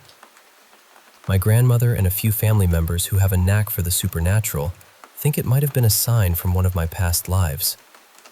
Maybe they're right. I've always been intrigued by reincarnation, especially since I've found old photos of people throughout history who look almost exactly like me. Then came the summer of 2009. I landed my very first job as housekeeping at the Copper River Princess Lodge. It sits on land that was once sacred native territory, used for ceremonies long ago. Family members who worked there before me told stories about a blonde girl in a white dress who wanders through the hotel and sometimes the parking lot. Guests who see her often think she's lost and try to approach her, but by the time they get close, she's vanished. One day, after finishing cleaning a room, a guest complained about people on the 3rd floor being rude and moving furniture constantly. I was confused. I told him the lodge only has 2 floors. His eyes widened, and he hurried back to his room to pack up and leave. That was pretty eerie. If you've ever worked in hospitality, you probably know about norovirus. It's brutal. You end up spending days hugging the toilet in a bucket. I was home alone one day during a 4-day bout of the virus. My grandmother's dog was sleeping beside me when he suddenly started growling and barking at the door. I figured maybe someone had come over, so I stumbled out of bed and opened the door. Nobody there. I called out, but no answer. Crawling back into bed, the dog started barking and growling again at the door. Thinking he might need to go out, I opened it once more. But he backed away, growling, as a cold chill ran down my spine. The room suddenly felt like a winter night, the kind where the windows open during a snowstorm. I shut the door, pulled the blanket over me, trying to convince myself it was just the virus messing with me. Then I heard footsteps pacing up and down the hallway, slow and deliberate, like someone impatiently waiting. I opened the door, and the footsteps stopped. I looked both ways, called out. Nothing. The room grew cold again, and I noticed my breath forming a mist in the air, which just wasn't normal for July. As I reached to close the door, I saw another breath form right in front of me. Someone else's. Panic hit me like a wave. I slammed the door, locked it, and shoved my suitcase and anything else I could find in front of it. The dog was going wild on the bed, barking, lunging at the door, frantic and scared. After a while of silence, I crawled back into bed with him and fell asleep. But when I woke up, everything blocking the door was moved aside, and the door was unlocked. I called out again. No one. I called my grandmother to see if she'd been by, but she wasn't home. She'd been shopping in Glen Allen and checking on my grandpa. I decided I wasn't staying in the house that night. I grabbed the dog, a pillow, and a blanket, and slept in the hammock outside until my grandparents returned. When I told my grandmother, she was more upset that I'd slept outside during the day, worried a bear might get me.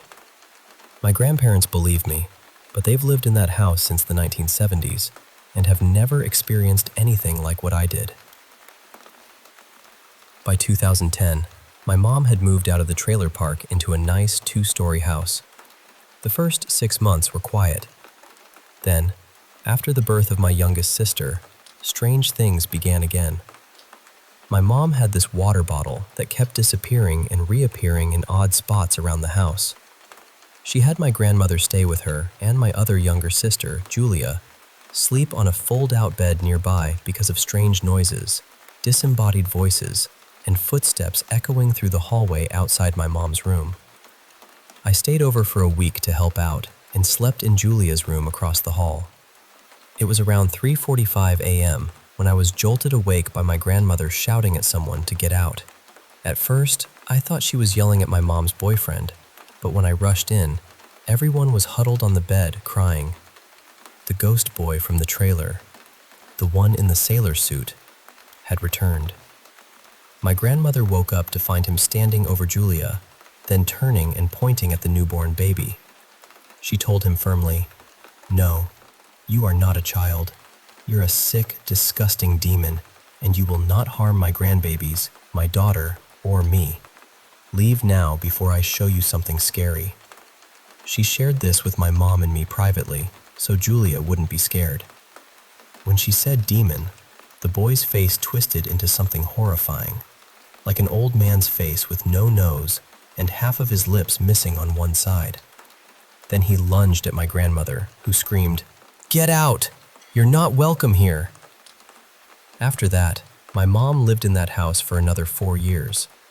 The activity was minimal, just occasional voices and footsteps, nothing like before. So yeah, that's the story. Our family's brush with the supernatural, tied to places and spirits from long ago. It's left me wondering about the thin veil between this world and the next, and the echoes of past lives that might still walk among us. Thanks for listening.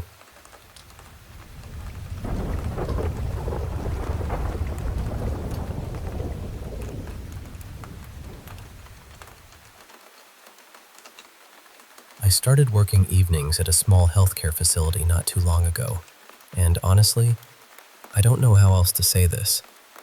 I think the spirits there are trying to make me pay closer attention to the patients. And I know how that sounds. I really do. Some nights, I feel like I'm losing my grip a little. I've always had strange intuition. Even when I was younger, I'd have dreams that seemed to come true later, or I'd get these feelings about things before they happened. I never made a big deal out of it. I just told myself I was sensitive, observant, maybe a little too good at reading people. But a few years back, I went through something deeply painful. Someone in my family betrayed me for a long time, in ways that changed how I saw people. After that, it was like whatever intuition I had became sharper, more alert. Almost like some part of me stayed awake even when the rest of me was exhausted. Then I started this job. The facility has around a dozen patients. Some are older, but a few of them are in their late teens and early 20s. And a couple of those kids remind me so much of who I used to be. Not in a surface-level way either. I mean their anger, their distrust of authority, their history with substances, the way they carry pain like it's something they have to hide and prove at the same time. I work the evening shift, so I'm mostly there to help them settle in, make sure they take their medication, get them ready for bed, and keep the place running through the quiet hours. I only get a short window with them each night, maybe an hour or two, so it's not like I'm their closest person there. But there are 2 or 3 of them I feel this strange pull toward. I never told them that. I never sat them down and said, "Hey, I understand you more than you know." But when I first started, I noticed something. These patients, who could be really guarded or difficult with other staff, seemed to trust me almost right away. They listened to me. They joked with me. They let their shoulders drop a little when I came around. And then the strange thing started. At night, when everyone was supposed to be asleep, I'd hear voices in empty rooms. I'd be sitting still and feel the pressure in the floor shift around me, like someone was walking past my chair. Sometimes I'd see little flashes of light moving just out of view. Once or twice, when I accidentally nodded off, I felt someone touch me or heard someone close by, like they were waking me up. Then there were the lights. They would turn on and off by themselves. Not flickering like bad wiring, more deliberate than that, like someone was moving through the hallway. The part that still makes my stomach tighten is that every time something paranormal happened, it was near the room of one of the patients I felt connected to. And the next morning, I'd hear what happened overnight or shortly after. One had tried to hurt themselves. Another got seriously sick. Another slipped back into self-harm. Every time. My supervisor, Marcus, was the one who trained me. He's not the type you'd expect to talk about ghosts. He's practical, calm, not especially spiritual. But one night, very casually, he told me the facility was haunted by an older woman. He said she wasn't dangerous, though. He said she was more like a guardian. And the strange thing is, the patients love Marcus. They really do. He has this steady, kind way about him that makes people feel safe without making a show of it. There's another staff member, Carla, who sees it differently. She's strict, a little harsh, and she says the whole place needs to be cleansed. She talks about the energy there like it's rotten. But I don't know. I don't think whatever is there is trying to hurt us. Recently, Marcus went on vacation, and the activity picked up. Around the same time, we had a few changes at the facility. Some new patients came in. One patient left, and 2 of the teens I'd been worried about started struggling hard with the transition. So I tried something simple. During the little time I had with them, I paid closer attention. I asked more questions. Not clinical questions, not anything forced. Just things about who they were, what they liked, what they missed, what was weighing on them. I stayed more present. I let them know, without making it dramatic, that I saw them. And the next morning, my coworkers said those same kids had actually made progress.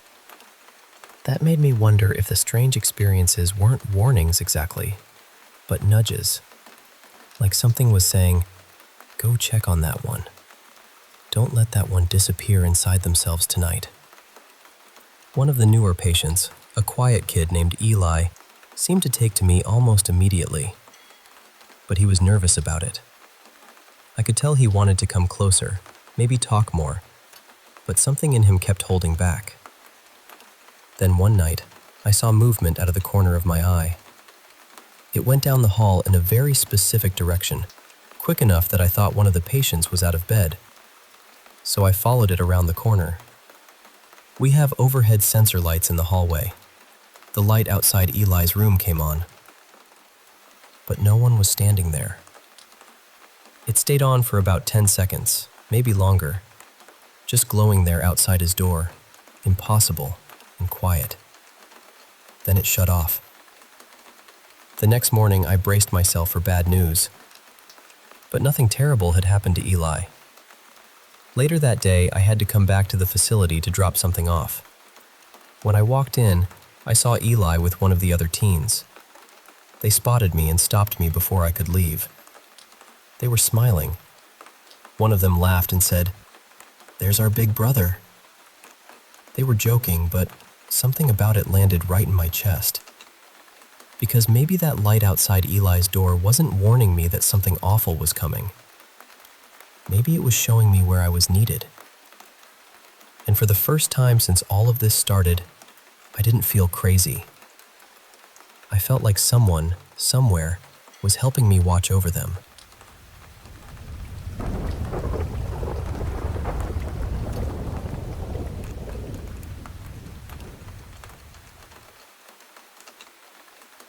I don't remember having any paranormal experiences when I was little. Nothing that really stands out, anyway. For the first 11 or 12 years of my life, everything felt normal. But when I was 12, my family moved into a duplex, and almost right away, something changed. My dad started becoming quiet. Not just tired or stressed, but distant in a way that felt wrong. He began spending more and more time in the basement. At first, it was just a few hours here and there. Then he started refusing to come upstairs. Eventually, he actually moved his bed down there. And around that same time, strange things started happening in the house. My dad and I would both see these shadowy shapes out of the corners of our eyes. They looked almost like cats, low to the ground and quick. But whenever we turned to look, nothing was there. One of my dad's closest friends, a man he'd known for something like 20 years, saw one of those shapes too. After that, he refused to come back to the house. Ever. There was another moment I still think about. My mom, my dad, our dog and I were all in the same room. Nothing happened. No noise, no footsteps, no bang from downstairs. But all at once, every single one of us stopped what we were doing and looked toward the basement.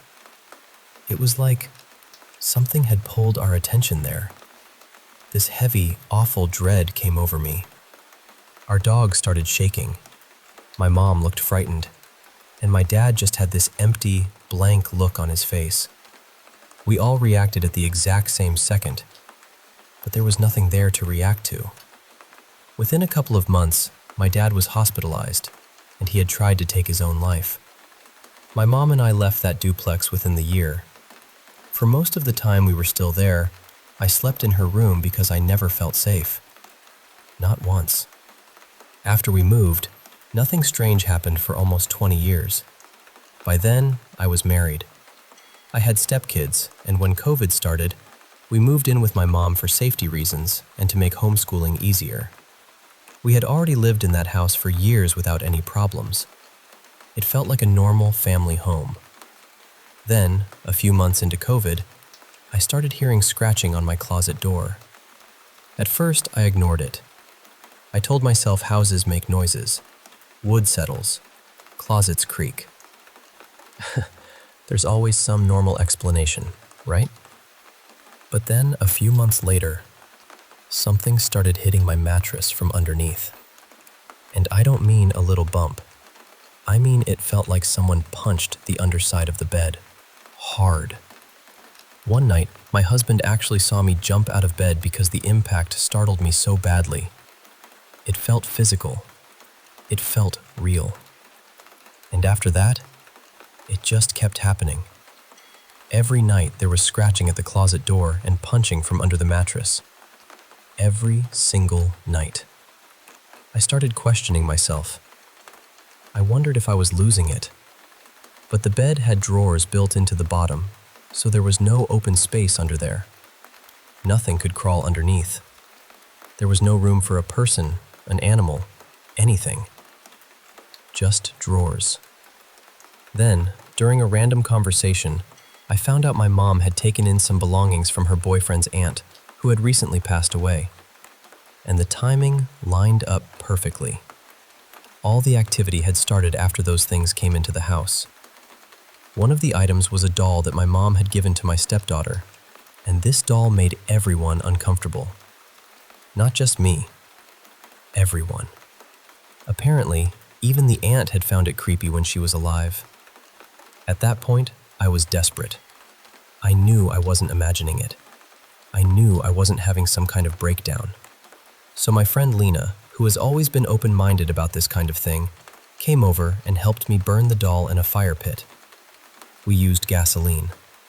We made sure it burned. The next morning, we went out to look at what was left, and the doll's face was still untouched. Not scorched. Not melted. Untouched. Its little purse was still perfectly intact, too. I know how that sounds. I really do. But I saw it. So we burned it again. That time, finally, it turned to ash. After that, everything stopped. No more scratching. No more punching under the mattress. No more feeling like something was waiting just out of sight. Eventually, we moved out of that house too. I still don't know what happened. I don't know if something came with those belongings, or if it was connected to that doll, or if it was something else entirely. All I know is that once the doll was gone, so was everything else.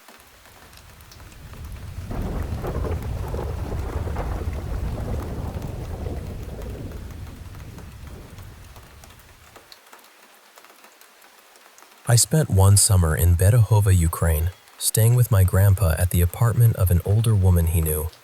I'll call her Mrs. Karina. She was very into psychic shows, the kind where people sit in dramatic lighting and claim they can sense spirits through a television screen. And honestly, Mrs. Karina was a whole story by herself.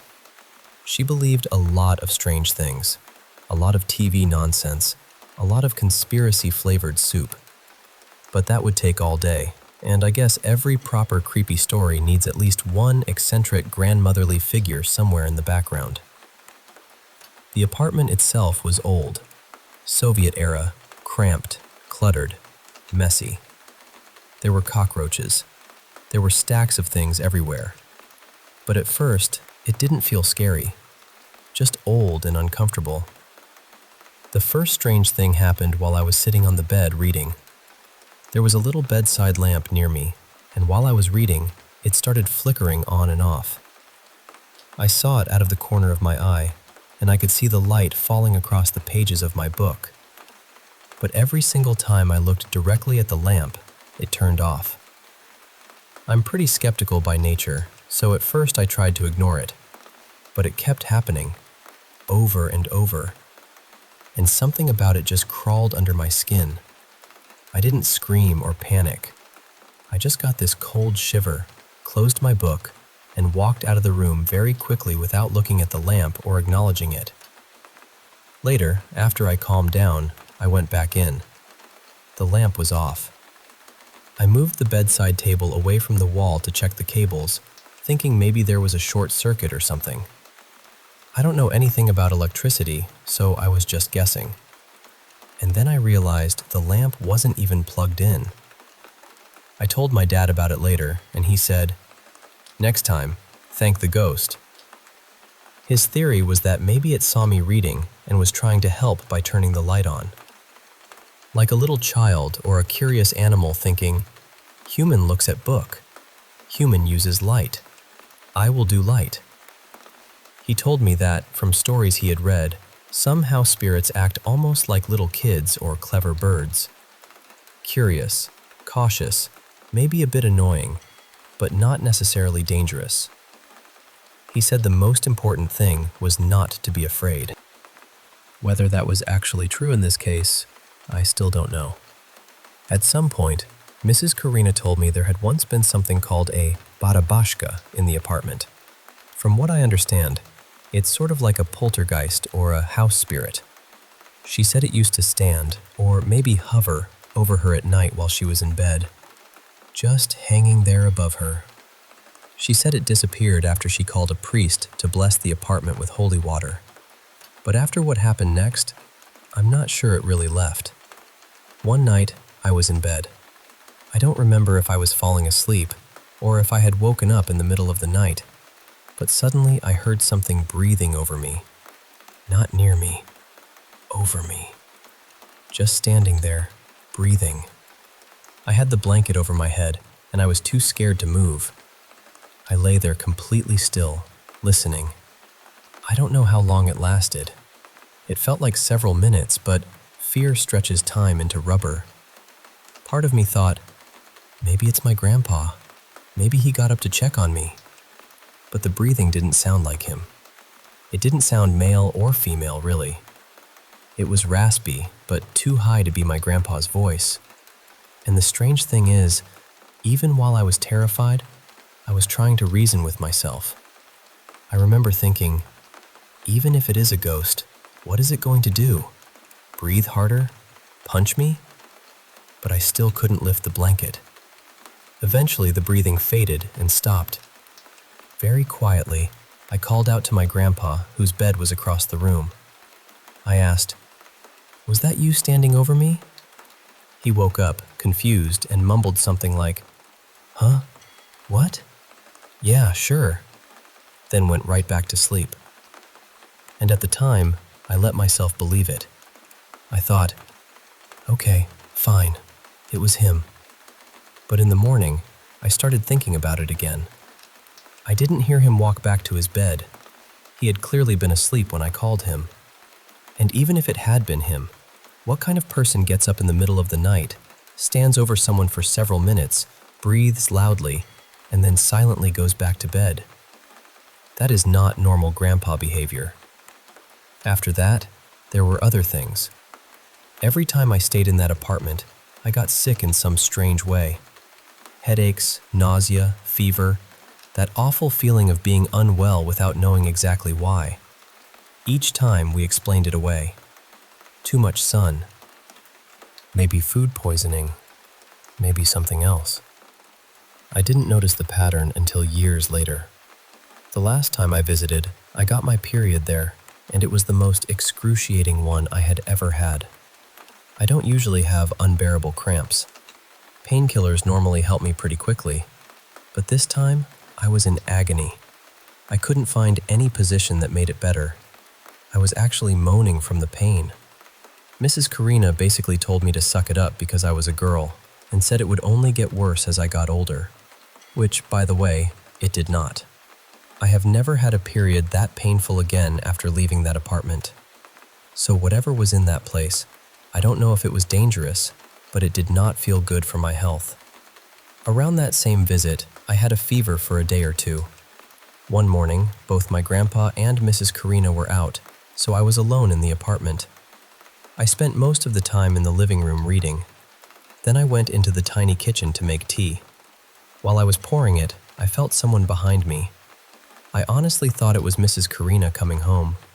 It didn't feel frightening at first. It was more like, oh, she's back. I didn't hear the door. I started turning around to say good morning, and then whatever was behind me panicked. I heard it run. Not a vague sound, not a maybe sound. It ran frantically, slipped, slammed into the table while turning the corner, and then rushed down the hallway. I just stood there with my cup in my hand. The strangest part was how real it sounded. My brain registered it the same way it would register a dog barking or a car passing outside. It wasn't dreamy or distant. It was physical. It was in the room with me. And right before it ran, I had this split-second impression that whatever was behind me was much taller than Mrs. Karina. She was shorter than me, but this presence felt tall, looming. I know that sounds strange, but sometimes you can just feel when someone is standing close behind you. Not always in a spooky way. Sometimes it's just air moving, or body heat, or some little animal sense humans pretend we don't have. You could say it was a fever hallucination. Maybe. My temperature was around 38 degrees Celsius that day. But I've had fevers before and since, and I've never hallucinated like that anywhere else. And that wasn't the only time I felt something behind me. Once I walked out of the bathroom and felt someone walking directly behind me, almost stepping into my own footsteps. It felt like they were only a few centimeters from my back. There was no fever that day. I never saw anything clearly, but for some reason, I got an image in my mind of a tall, thin man, kind of awkward looking, wearing glasses. I told my dad about it, and he said there actually had been a man like that living in the apartment at some point. He wasn't dead or anything. As far as anyone knew, he was probably alive and fine. I also heard animal sounds sometimes, and later I asked whether there had ever been a dog in the apartment. There had. At another point, I got the impression of a big, heavy-set man behind me. That man was also alive. He still lived in another room there, apparently, but wasn't around much because he worked as a border guard. That made me wonder whether whatever was in the apartment wasn't exactly a ghost of one person.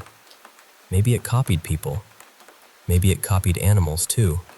Like a parrot copying sounds, but with presence, with footsteps, with shapes. I would often hear my grandpa's footsteps or Mrs. Karina's footsteps when neither of them was walking around. Sometimes I heard what sounded like a large dog moving nearby. I thought it was outside at first, but later I wasn't so sure.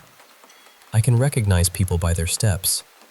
I don't know if that's normal or if it's something I picked up from childhood, but I can. There were also kitchen sounds when nobody was in the kitchen. Plates moving, little clinks and shifts. Objects disappeared and came back in weird places. My grandpa would get annoyed and say I forgot where I put my things, but I don't usually put sunscreen under a stack of magazines. Later, I read about certain kinds of mold that can cause strange symptoms. Headaches, memory issues, feeling watched, maybe even small auditory hallucinations. And for a while, I thought that explained everything. Old, cluttered apartment, probably mold, strange noises, health problems. Mystery solved. Except then I remembered something. One day, I was sitting in my room and suddenly heard someone running down the hallway. I didn't recognize the footsteps. At the same time, my grandpa shouted from the other room for me to stop running around. So he heard it too. And apparently, whatever it was, it had started copying me. I told my dad everything over the phone, and he suggested I try to catch it on camera. I had a Canon camera with me, so I set it up. He also suggested that if this thing was curious, like a naughty child or a crow, I could bait it with a box of trinkets. So I found an old box and filled it with little colorful things. Bracelets, hair ties, candy wrappers, whatever I had. I left it half open and aimed the camera at it. Nothing happened. The camera battery died quickly, and there wasn't much storage space anyway.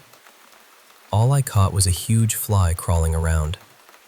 I tried again in different rooms. Still nothing.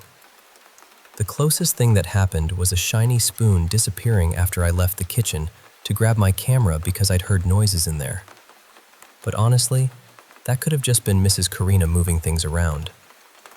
Still, I got more and more determined. At some point, my fear turned into obsession. I started investigating every suspicious sound, every movement, every little clatter. I wanted proof. I wanted to understand it. And then, slowly, the apartment became quiet. Not normal quiet, empty quiet. I started realizing that a lot of sounds I had never even registered as strange were gone. No more dog sounds, fewer kitchen noises. The upstairs neighbors, who I thought were loud, suddenly didn't seem loud at all. It was almost creepier without the activity. So maybe my mind really was playing tricks on me. Or maybe I annoyed that thing so much by trying to catch it that it finally decided to leave. Honestly, I don't know which answer bothers me more.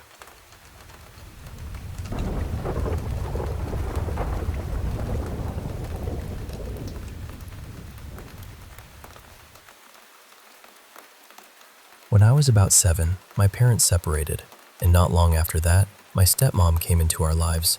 And honestly, she was one of those adults who didn't talk down to kids.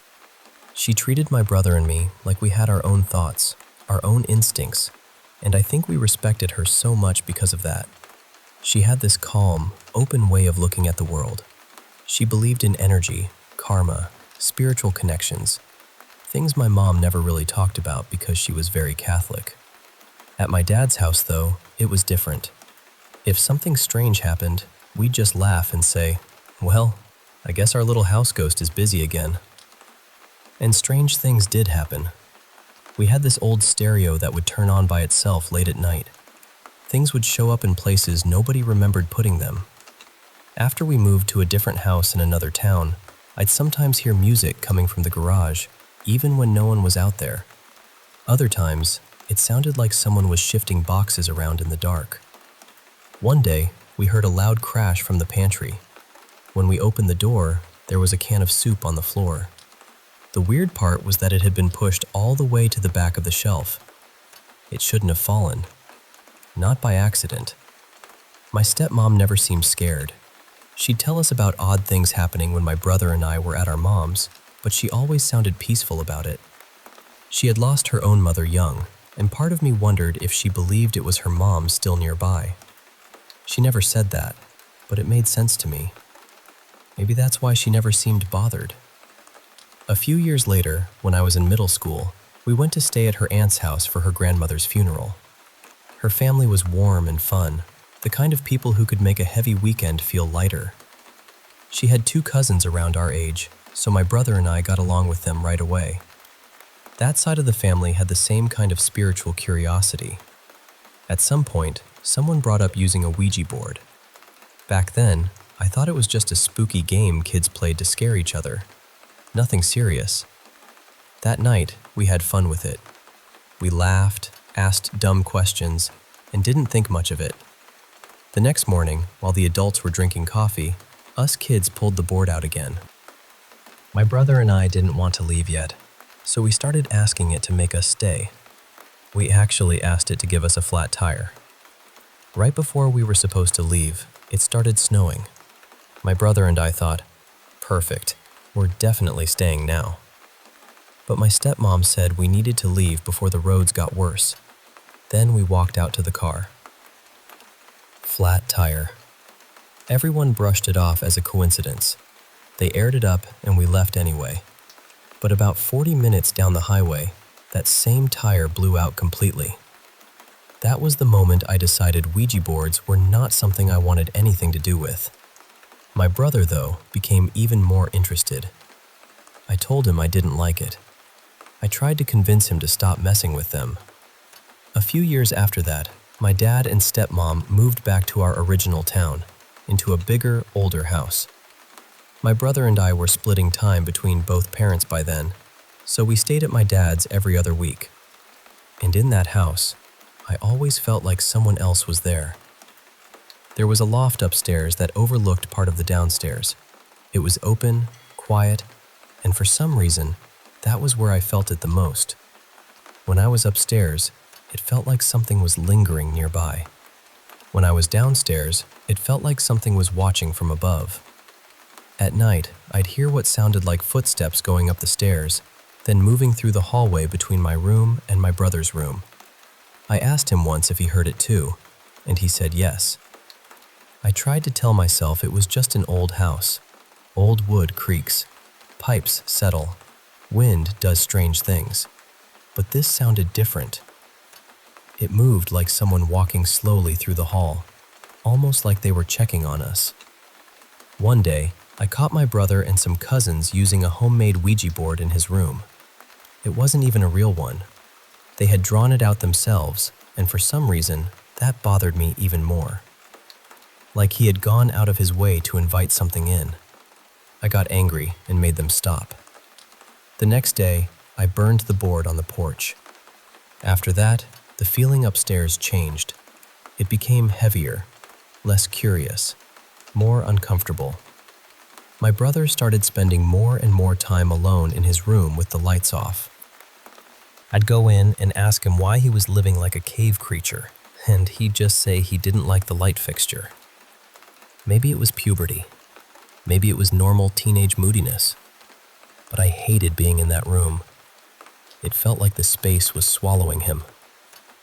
I was the older one, so I moved out first. I'd still come back sometimes and stay in my old room. During the years I was gone, my brother came out. It was hard for him. He was scared of how people would react, even though our family supported him.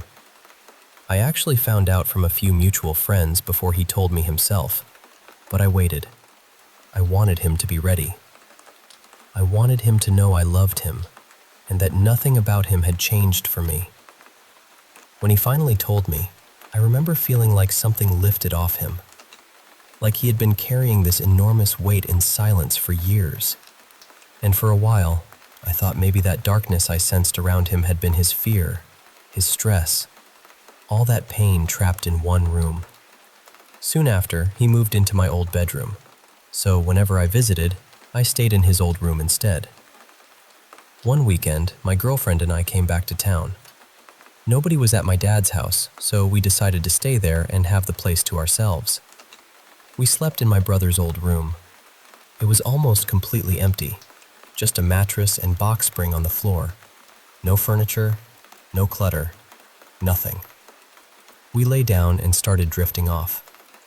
Right as I was about to fall asleep, I heard a voice. It was soft, but clear.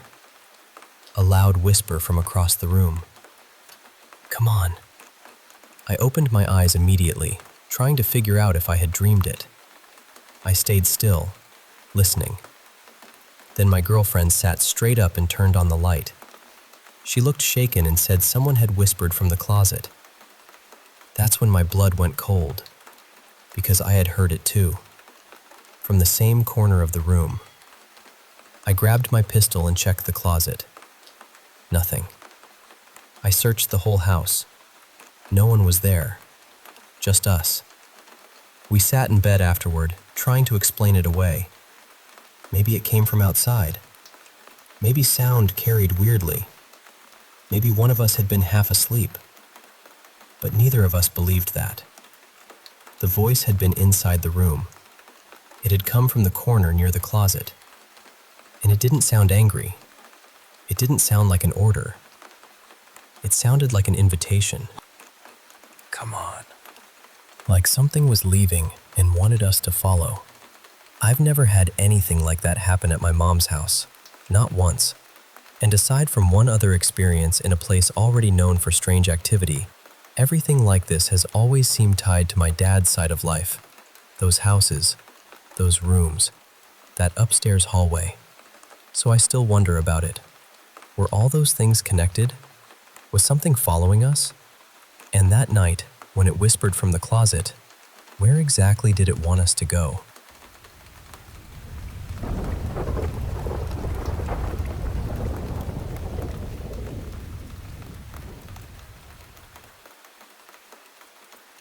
I want to tell you about something my brother Kay went through when he was little. He's 19 now, but this started when he was only about 5 years old. He told me there was this boy he used to see, a boy he could talk to, touch, and play with. But the strange part was, nobody else could see him. Not his mom, not anyone. To Kay, though, he was completely real. Kay doesn't remember the boy's actual name anymore, but he remembers exactly what he looked like. So I'll call him Jace. Jace had curly hair, fair skin, Rosy cheeks, big dark eyes, and this wide, cheerful smile that almost never left his face. He usually wore either a white shirt or a black one, always with blue jeans. One thing Kay never forgot was that Jace had a fresh-looking cut on his left knee, and no matter how many times Kay saw him, that cut never seemed to heal. His shoes were worn out and dirty, and around his neck, he wore a red necklace. But what stood out most was his energy. Jace was friendly, bright, and always smiling. He felt like the kind of kid who could make anything feel like an adventure. Kay first met him near a pond by the apartment complex. Kay was walking around when he saw Jace fishing. Jace asked him if he wanted to learn, but Kay said he just wanted to watch. Still, Jace showed him how to put bait on a hook and explained the basic things you're supposed to do when fishing. After that, Kay went home and begged his mom for a fishing rod. Once she bought him one, he and Jace started meeting at the pond all the time. They would sit in little foldable chairs, fish together, talk, and play. That was how their friendship began. There was one time when Kay brought out a small camera his mom had given him. He and Jace were playing around in the house, laughing, making silly faces, and filming each other. Kay was excited to show his mom the video, but when she watched it, she told him there was no other kid there. Kay was really upset, because he knew what he remembered. He had touched Jace. He had sat beside him. He had played with him. Another time, Jace was playing with one of Kay's toy cars while they were recording. Kay remembered seeing Jace pick it up and toss it around. But when they watched the footage, the toy car never moved. It was just sitting there on the couch the whole time. As the years went on, Jace came up with a game. He called it a new game. The game involved 10 pieces of paper hidden around trees near the apartment complex. Kay was supposed to find all of them, while Jace followed from a distance. Kay found 9 pretty easily, but the last one was in a darker, more isolated area. That final paper was pinned to a tree, and it had a strange symbol on it. It was a large circle with an X through it. After Kay found all 10 papers, Jace told him to make a circle with them and place the paper with the symbol in the center. Then he asked Kay to stand in the middle. Kay asked if Jace would stand there with him, and Jace said yes. So they stood together in that circle for what felt like an hour. Kay kept asking, "How much longer is this going to take?" And, "What does your friend look like?" Jace kept answering, "Just wait a little longer." And when Kay asked about the friend, Jace said, "He's kind of tall. I don't really know what his face looks like, but he's tall." After a while, Kay got tired, hungry, and uneasy. The longer they stood there, the more uncomfortable he felt. And every time he asked if they could leave, Jace seemed more irritated. Finally, Kay couldn't take it anymore. He ran home. When he got inside, his mom asked if he had fun with his friend. Kay told her about the game and said he hated it.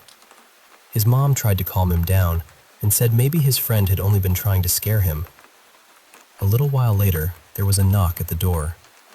Kay looked through the peephole, and Jace was standing there, staring straight back at him with an angry expression. Kay opened the door, and Jace asked, "Why did you run?" Kay apologized. The moment he did, Jace's face changed completely. His smile came back, and he said it was okay. After that, Kay never agreed to play another game that Jace made up. There was another incident that scared Kay even more. One night, Kay was lying in bed when he heard something outside. He looked out the window and saw Jace standing there. Kay called out, "Jace, do you want to play?" Jace said, "Yeah, sure, let's go play."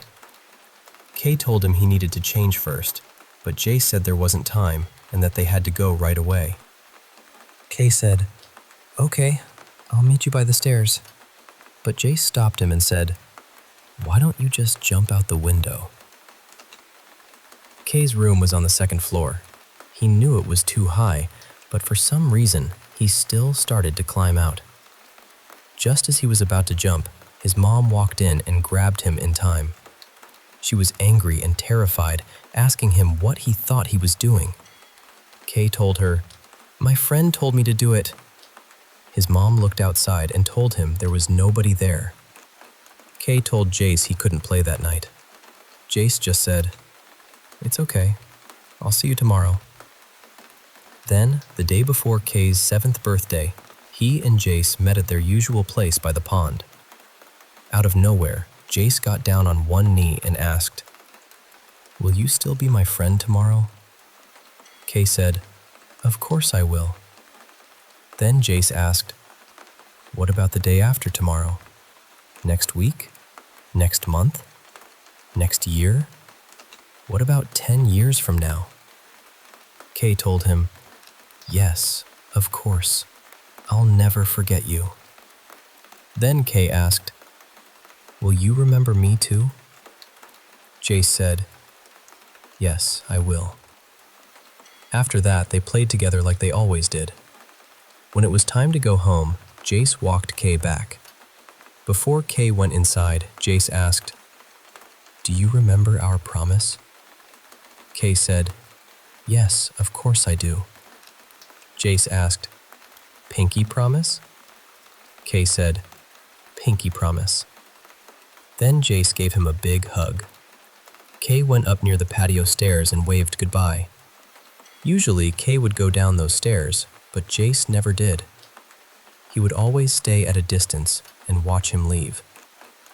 The next day was Kay's birthday.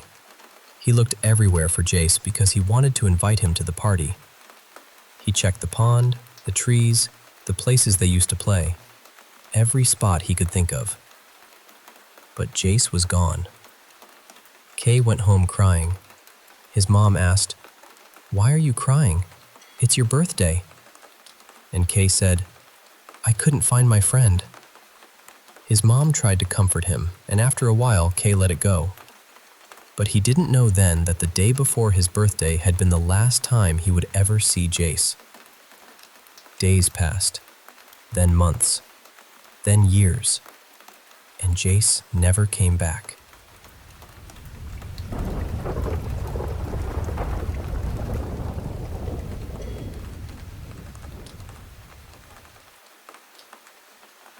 I want to tell you about something strange that started after my friend Lena moved into a little 4-unit building back in February. At first, it was the kind of thing you almost talk yourself out of noticing. She and her roommate would find the door locked, even though neither of them remembered locking it. They'd wake up with marks on their legs that looked like handprints. Things would shift around just enough to make them both feel uneasy, but not enough for them to know what to do with it. Then, a couple of months ago, the building burned down. Lena lost her place, and because of the fire, she also lost her job. So she ended up moving back in with her parents, which was already hard for her. That house has never really felt safe or peaceful to her. She moved out when she was 18 for a reason.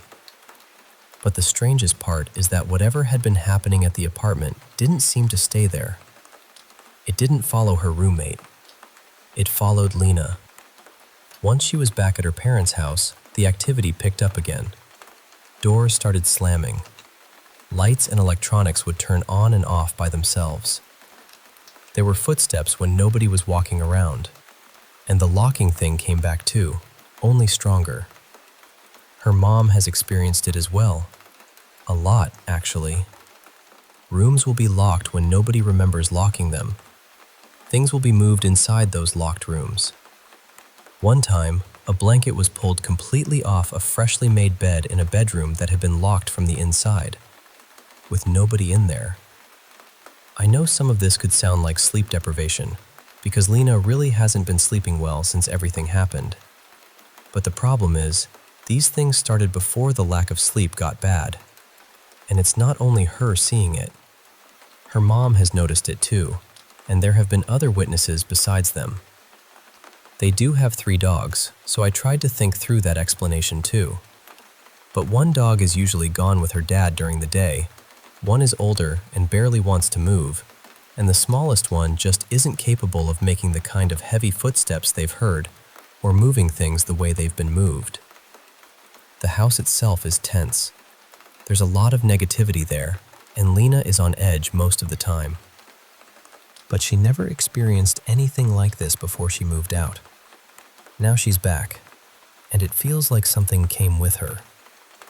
There's one more detail that makes the whole thing even stranger. Years ago, there was apparently a murder-suicide in the fourplex where she had been living. But Lena never felt like whatever was there was evil. If anything, she said it felt protective. Not gentle exactly, but watchful. It seemed to react badly to men who stayed over. Her roommate's boyfriend had some rough experiences there, even though he's a decent guy. A couple of really toxic people in Lena's life also seemed to get the worst of it. So now Lena wonders if being back in a house full of tension has stirred it up somehow. Almost like it's responding to the negative energy around her. That's my honest read on it. If Lena were the only one experiencing all of this, I might be more careful about what I believed, especially because she has struggled with mental health in the past. But she isn't the only one. At least 3 other people have witnessed things too. Her old roommate hasn't had anything strange happen since the fire, and Lena was the last of the 2 of them to go back and visit the burned-out shell of the building before it was finally demolished. So I really do think something attached itself to her there. And whatever it is, it came home with her.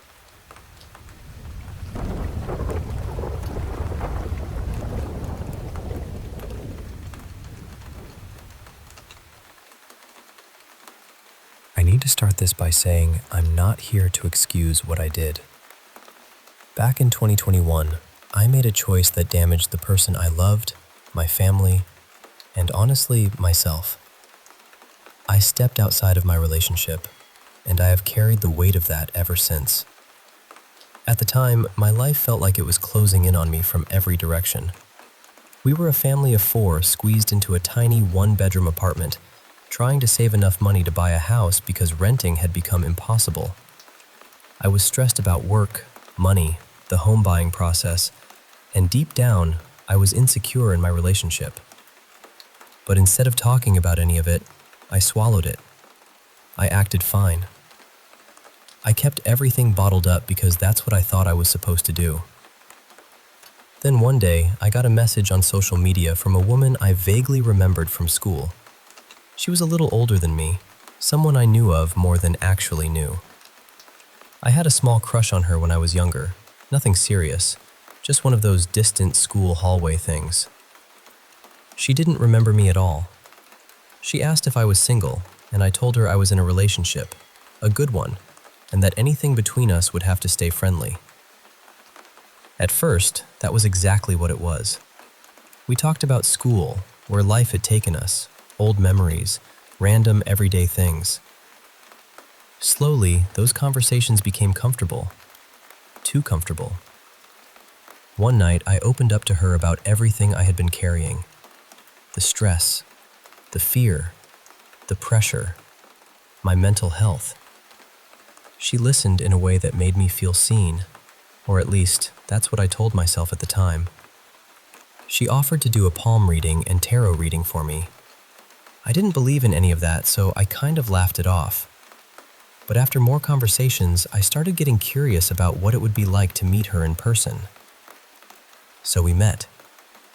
We talked, and the chemistry was there. She did the readings, and of course, everything she told me was exactly what I wanted to hear. In that moment, I let myself believe she was someone safe, someone I could trust, someone I could go to when I felt like I couldn't talk to anyone else. Then one day, she crossed a line. Instead of shutting it down, I crossed it with her. The messages changed. The tone changed. Everything became charged and reckless, and eventually, we went through with it. It wasn't love. It wasn't even something meaningful. It was pressure, fantasy, weakness, and bad decisions all tangled together. Not long after, I found out my partner was pregnant. That shook me. We had been careful, or at least we thought we had, but life doesn't always care about what you planned. Suddenly, the reality of what I had done hit me in a way I couldn't ignore. I tried to pull away from the other woman. I answered less. I became short, distant, cold, probably. In my mind, we had agreed it wasn't emotional. I thought she would understand and move on. I was wrong. She wanted more. She wanted a relationship. She talked like she should be in the house I had just bought with my partner. She wanted my partner gone. And when I didn't give her what she wanted, she exposed everything. My life fell apart. And I deserved that part. I was selfish, impulsive, unfaithful, and careless. I don't say that lightly. I broke trust in a way that cannot be dressed up into something softer. For a while, she made things miserable. Then suddenly, she stopped. At least, I thought she did. That's when things in the house started changing. At night, I began feeling like something was in the room with me. I sleep in complete darkness, but there was always a little bit of light from outside, just enough to see shapes. And I kept feeling like something was standing just beyond where my eyes could focus. We had small, plug-in lights in the hallway outside the bedroom. At night, I could see the glow slipping under the door. Sometimes that light would disappear, then come back, like someone was slowly pacing back and forth outside the room. I'd wake up to sounds that seemed like footsteps coming up the stairs or moving through the hallway toward my door. Sometimes, when I was home alone, I would hear my name called in a woman's voice. It sounded distorted, almost like a blend of my mother's voice and my partner's voice, but not quite either one. The playroom started bothering me too. If I left the door open, I'd catch something out of the corner of my eye, like someone standing in there. Toys would go off in the middle of the night by themselves. Even when the door was shut, the room felt wrong. Then came the dreams.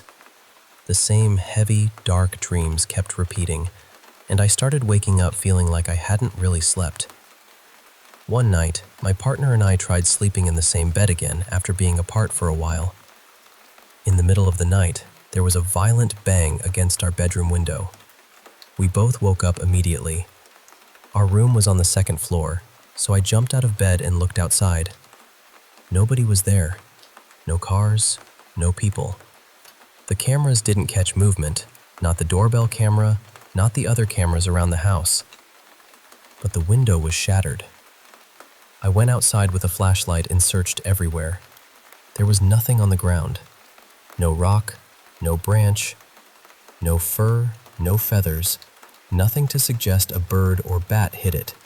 Just broken glass and no explanation. Then came the flies. One day, I walked into our bedroom and froze. There were hundreds of flies in there. Full-grown flies, everywhere.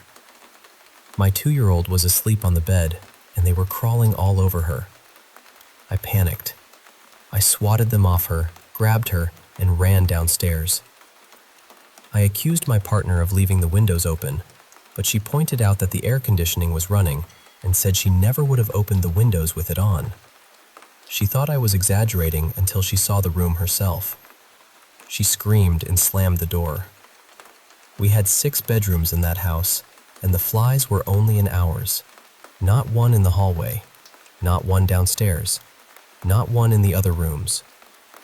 It took 2 days to get rid of them, and we still don't know how they got in. Another night, I was alone in the room and felt that presence again. I still didn't fully believe in paranormal things, but I had seen enough movies to know people say you shouldn't feed fear. So I ignored it and tried to sleep. Then I felt the blanket pressed down beside me. It felt exactly like someone climbing into bed. I flew out of bed and ran to the nearest light switch. Of course, nobody was there. By that point, I was terrified of my own home. I'm a big man, over 6 feet tall, and I felt like a child lying there with the lights off, afraid of what might move in the dark. One night, I stayed up watching harmless TV, anything bright and simple, just trying to calm myself down before sleep.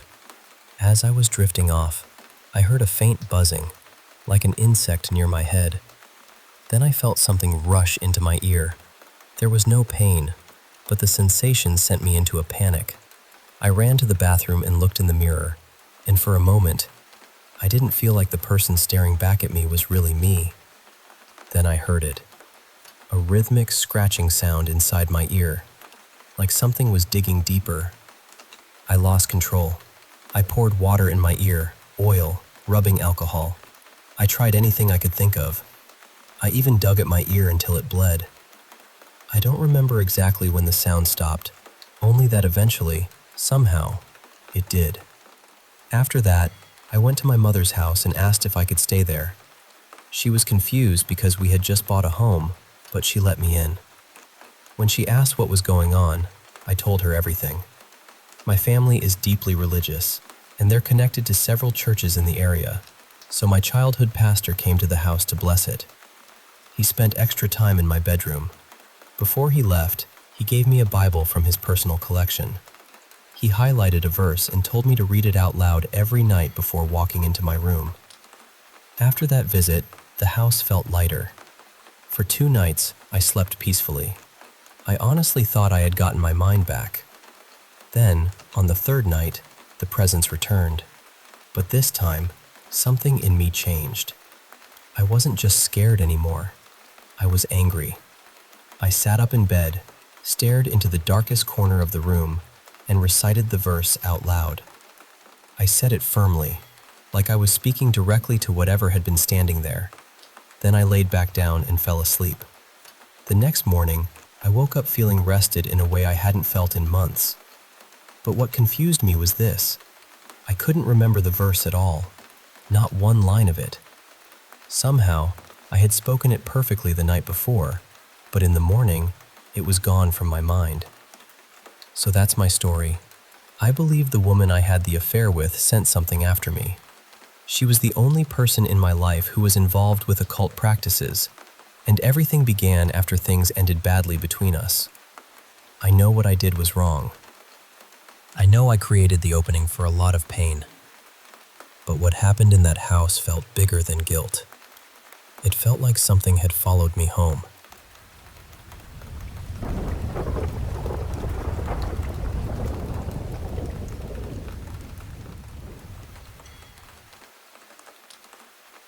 I want to tell you about something that happened to my husband, Daniel, because honestly, I still don't know what to do with it. He was sitting in his car in the parking lot of a park, just watching something on his tablet, minding his business, when this man came up to him. And the first thing that shook him was how much this man looked like his father. Not just a little bit either. My husband already looks so much like his dad, so seeing this stranger standing there with that same face, that same presence, it immediately felt strange. And then there was the dog. The man had a dog with him, and even that felt connected somehow. It reminded my husband of his childhood dog, the one he still gets emotional talking about. He's almost 40 now, and I've seen him cry over that dog more than once. So from the very beginning, it felt like this whole encounter was touching old nerves. They ended up talking for close to an hour. The man did most of the talking. He told Daniel all kinds of things about himself. At one point, he said he was an angel.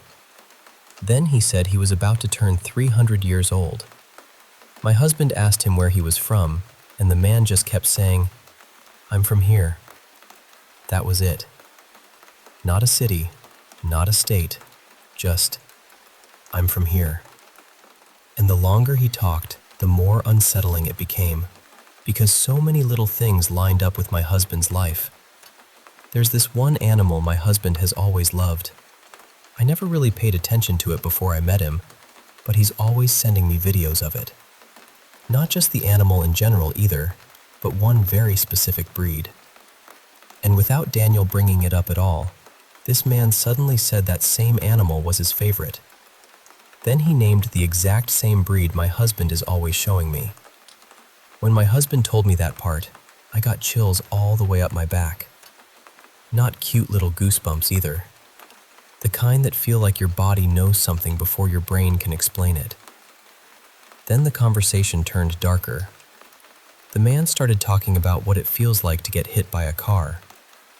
He described it in this calm, detailed way, like he knew.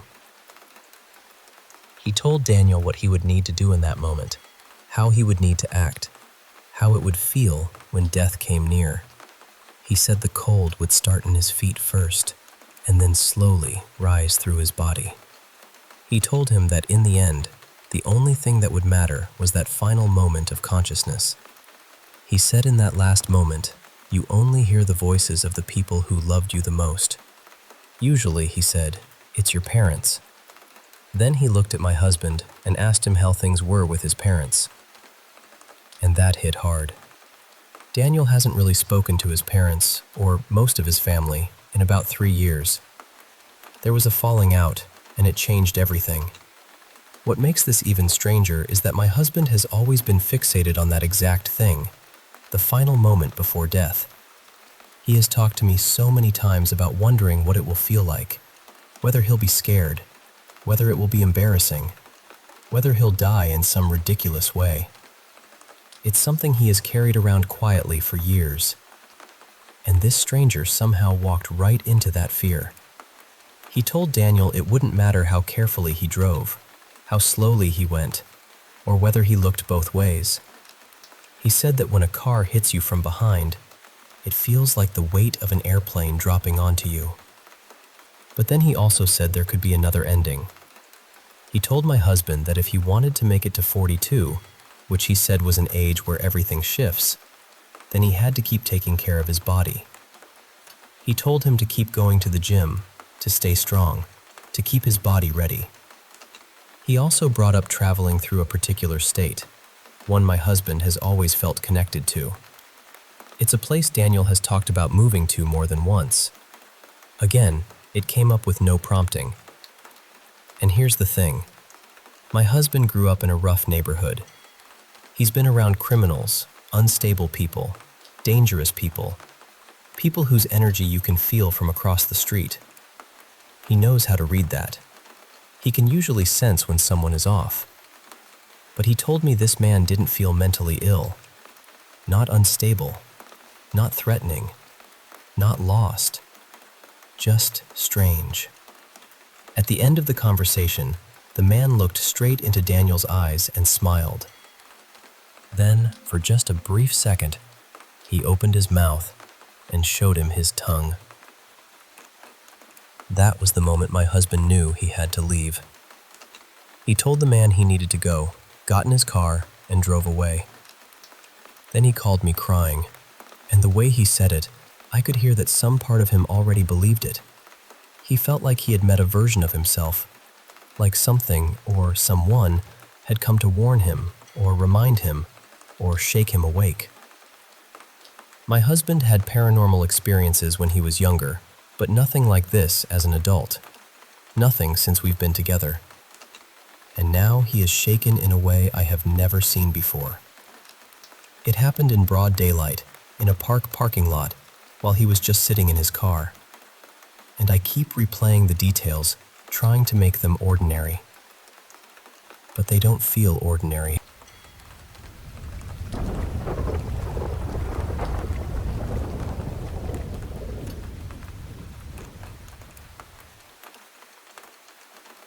I still think about that night, even years later. It was the first time I ever brought cocaine into my parents' house. I know how that sounds, and I'm not proud of it. I was already nervous the second I walked in with it. I put the little bag in the corner of my top dresser drawer, telling myself it would be fine there until morning. But the truth is, I didn't feel fine at all. I barely slept. Every time I woke up, the same thought came back. I need to move it. Dad could find it. I need a better hiding spot. I had already decided what I was going to do.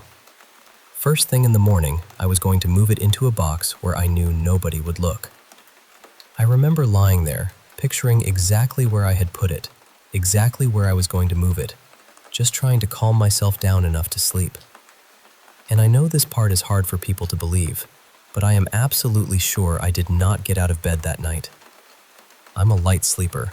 I wake up constantly. If I had gotten up, I would remember it. If I had used it, I would have been awake for hours. That's how cocaine works.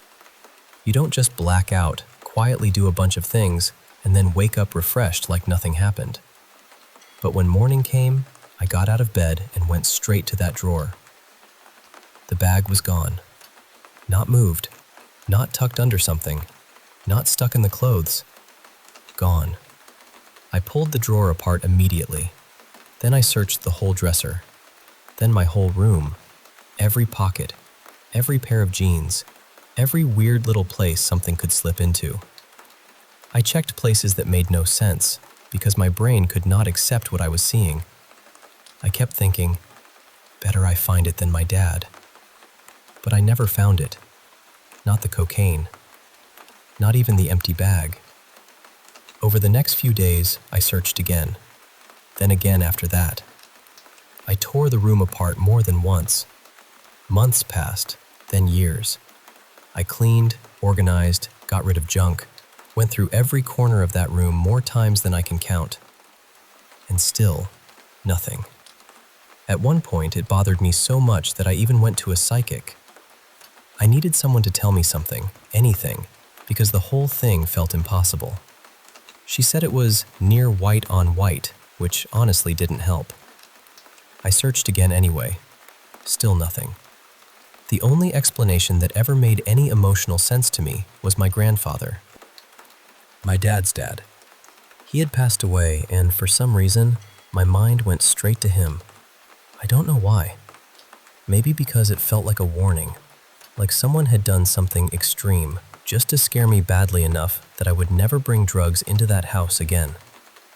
Like, do not do this here. Do not bring this into your family's home. And I know how ridiculous that sounds.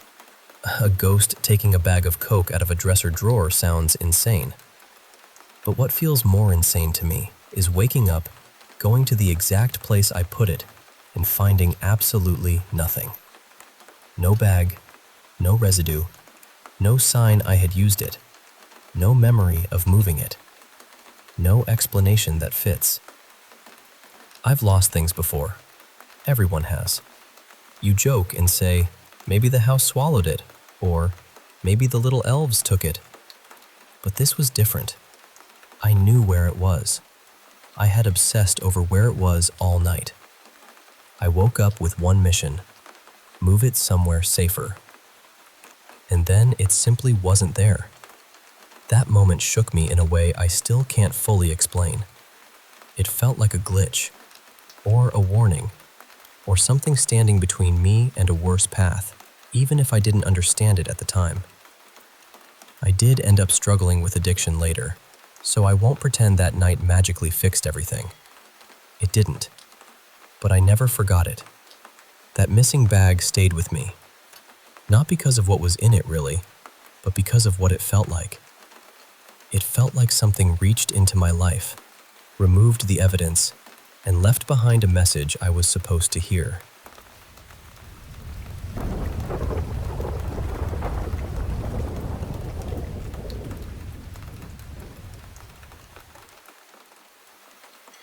These things happened earlier this year, around the end of May, and honestly, I still think about them more than I'd like to.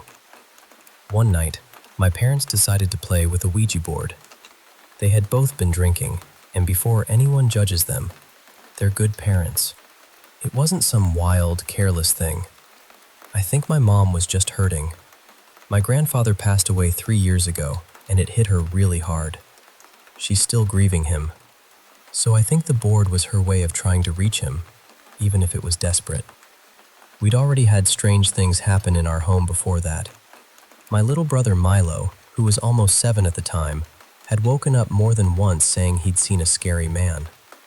He had recently gotten his own room after my older sister moved out, but even before that, when he still slept in my parents' room, he used to talk about seeing this dark figure. There was also this other presence we believed was a child. We'd see something small running from the hallway toward my room, then back again. It never came into my room. It just ran back and forth, almost like it was lost. My mom's cousin is sensitive to spirits, kind of a medium, and she once said there were 3 spirits in our home. One was my grandfather. One was a darker spirit, like an old man, and the last was the child. So I think when my parents heard that, It gave my mom a little hope. Maybe she thought she could reach her dad. That night, they made their own homemade Ouija board. They planned to burn it afterward, but they forgot. They also forgot the biggest rule, which is saying goodbye before ending it. I know, not exactly their finest moment. About a week later, I had this nightmare. It took place inside our home. In the dream, I was protecting two children I didn't recognize. There was this awful scream all around us, this loud, terrified sound that felt like it was getting closer and closer. I held on to the kids while the lights in the house went out one by one. The scream kept coming nearer until it felt like it was right there. That's when I woke up. A couple of days after that, my mom had her own experience. She woke up in the middle of the night because the TV was on. The screen was bright blue, and it was playing this strange melody she'd never heard before. Everyone else was asleep. Nobody else woke up. And it never happened again. Then, for a little while, everything went quiet. But about a month later, we all saw something. It was the middle of the day, and we were all sitting in the living room talking. My brother had left a toy blaster on a shelf. Out of nowhere, it flew off the shelf, traveled a few feet through the air, and hit the floor. It didn't fall. It looked like it had been thrown. And it was thrown right toward us. We all just stared at it. Weirdly, nobody screamed. We were more shocked than scared. A little too stunned to know what to do, honestly. So after a minute, we just kept talking, because what are you even supposed to say after a toy gets launched across the room by nothing? Everyone in my family has had paranormal experiences. My sister has this old doll from my grandmother that moves on its own sometimes, though it never really bothers anyone. My dad's side of the family has a history of intense paranormal stuff, and he believes something follows him. My mom has had experiences too. But me? I'd never had anything happen to me directly. Until it finally did. And I nearly lost my soul through my kneecaps. I was sitting in my sister's old room, which had become my brother's room. My sister had gone to the bathroom and was taking forever. We have 3 dogs, 2 big mixed breeds and 1 tiny little one, and one of the bigger dogs was in the room with me. I was just scrolling on TikTok, waiting for my sister to come back because we'd been in the middle of a conversation. Then both me and the dog saw it. From the corner of my eye, I noticed something standing near the doorway, watching me. I snapped my head toward it, and it quickly pulled back behind the wall. My dog was staring in the exact same direction. His ears were up, and he looked curious, not aggressive. He kept staring at the door for a while after that. Whatever I saw was white, maybe around 5'5", with these large, almost transparent-looking eyes. It looked like it was peeking at me, hiding, but curious. And because apparently I would be the first person to die in a horror movie, I didn't immediately run. I convinced myself it was my sister trying to prank me, so I laughed a little and said, "I saw you." Then I waited for her to come out. She didn't. I sat there for maybe 10 minutes, expecting her to give up the joke. Eventually, I got annoyed and walked over to the spot where I'd seen the thing disappear. There was nothing there, and the layout makes it hard for someone to sneak away without being seen. If someone had actually been hiding there and tried to run off, I would have seen them. That's when I started panicking. I ran to the bathroom and asked my sister, "Have you been in there this whole time?" She said, "Yeah, I'll be right out." When she came out, she was wearing all black and her hair was up in a bun. So it couldn't have been her. The thing I saw had been completely white. I told her what happened, and she freaked out too. Then we told our parents, basically saying, "You really should have ended that game properly." After that, little things kept happening. Nothing massive, but enough to keep everyone uneasy. One night, when I was trying to sleep, I heard heavy breathing right beside my ear. I turned on every light in my room and stayed awake for the rest of the night. Eventually, things calm down again. The little childlike spirit still seems to be around. My dad sometimes sees it when he's watching TV in the living room, but for the most part, it's quiet now. Still, the thought of that white thing watching me from the doorway in the dark absolutely terrifies me. My parents did use the board one more time after all of that. They said they fixed it because they said goodbye properly this time. So I guess now I just have to wait and see if that thing ever comes back. Preferably not while staring at me. And definitely not while breathing in my ear.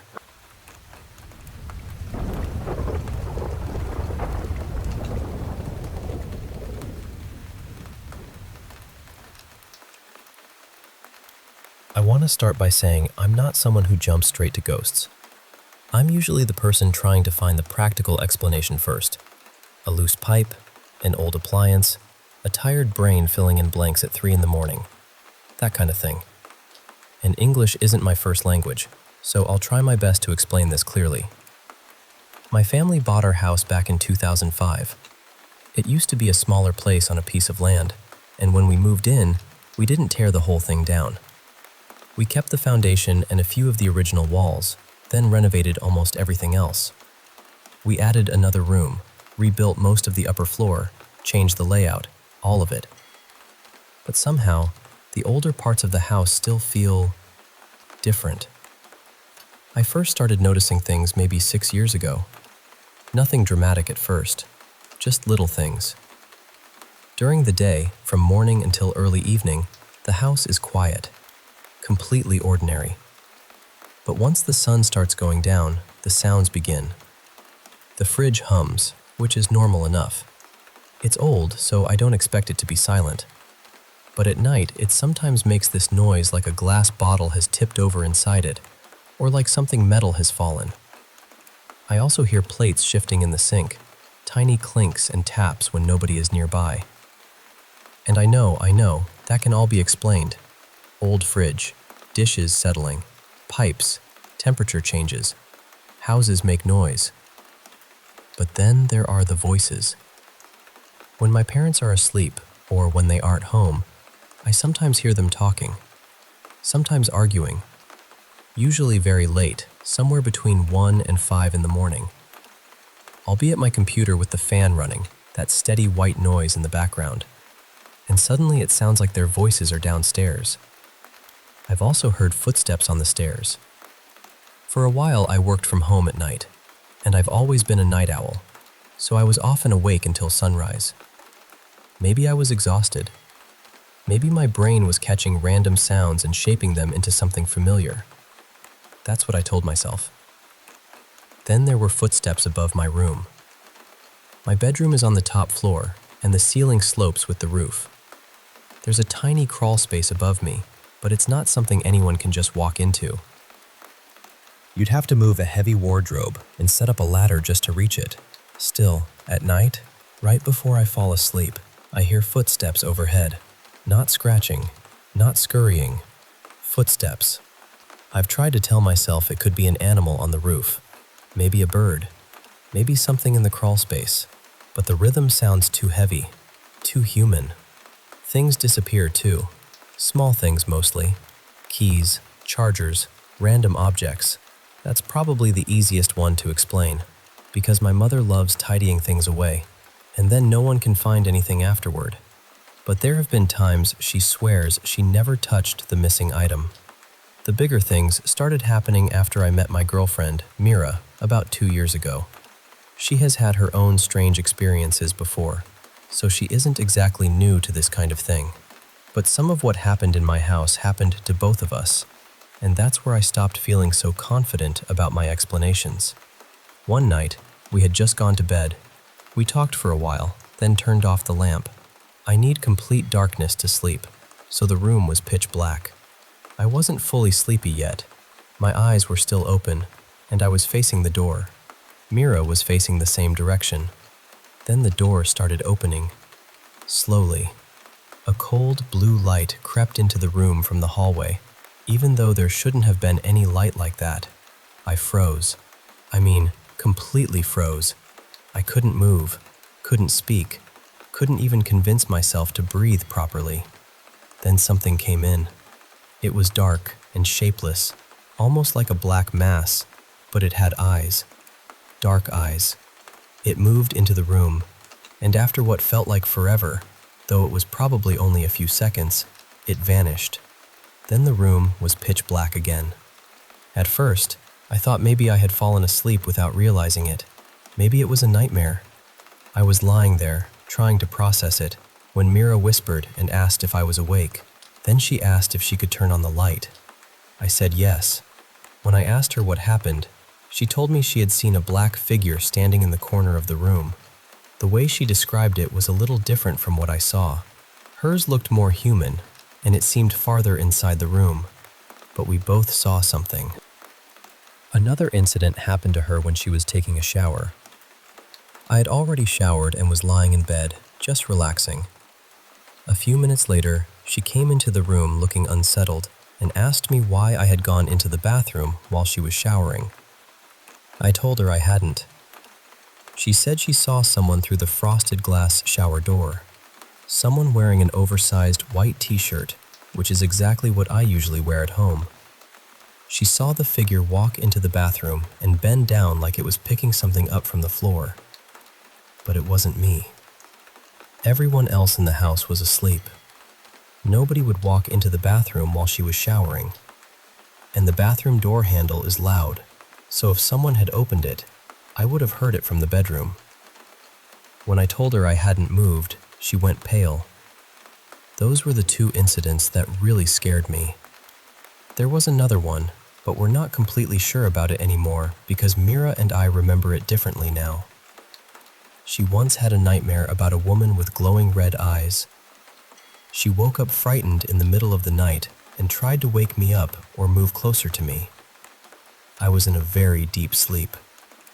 While she was trying to wake me, she saw a dark man wearing a hat standing there, looking at her. Then he disappeared. She told me about it the next morning. But now, months later, she remembers it more like a dream. And honestly, maybe it was. Maybe it was just a vivid nightmare bleeding into waking up.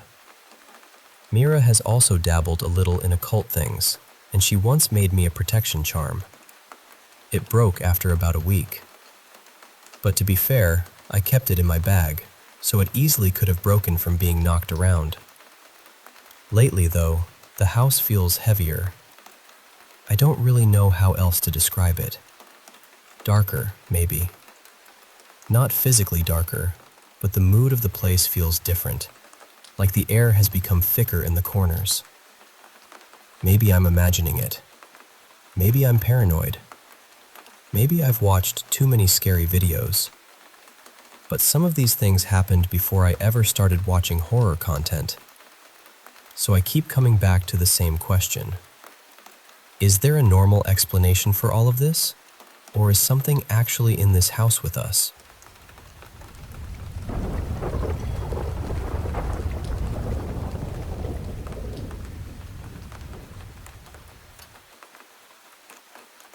I want to share a few things that have happened to me over the years.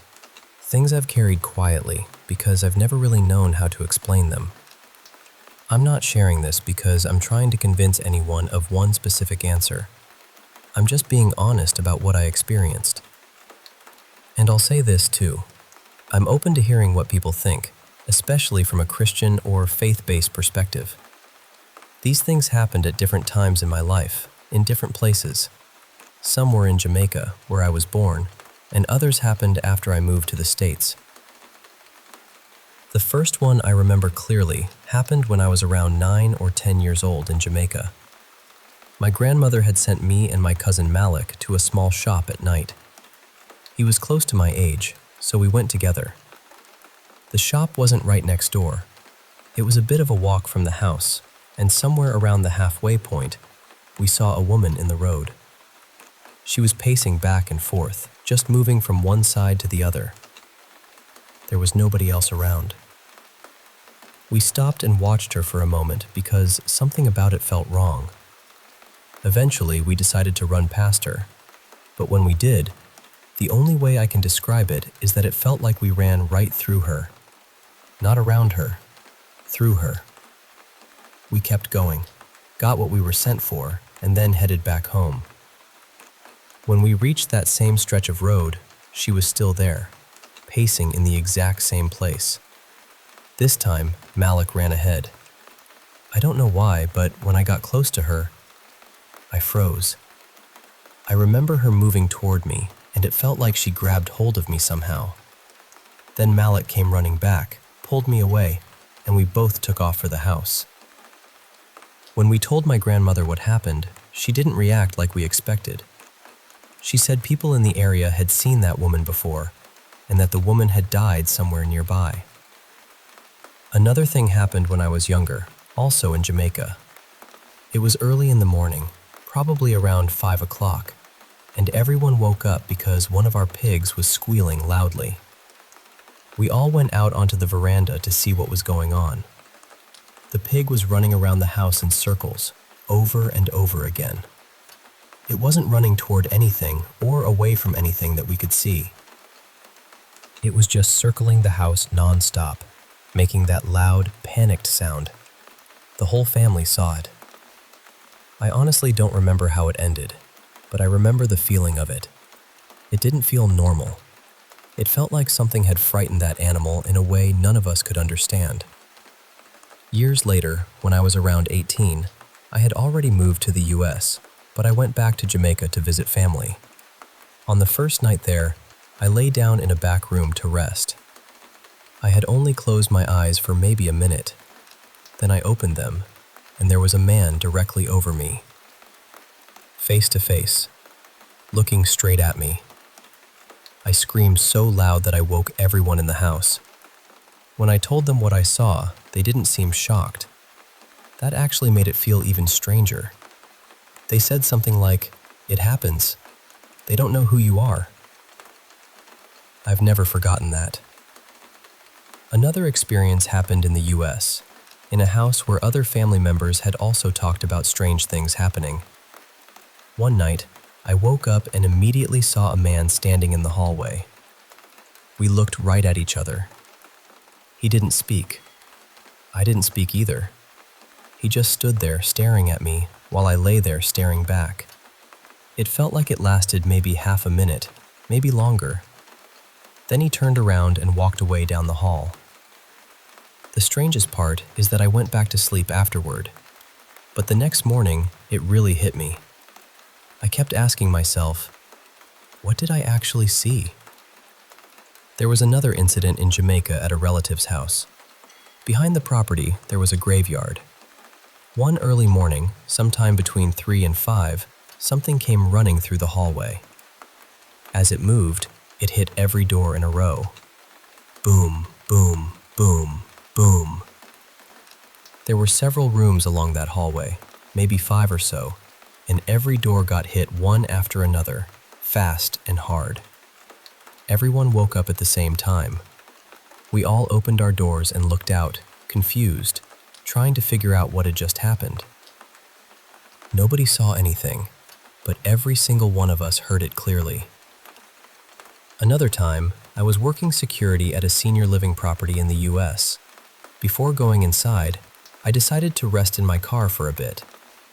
At some point, I woke up and saw a man standing right outside my car window.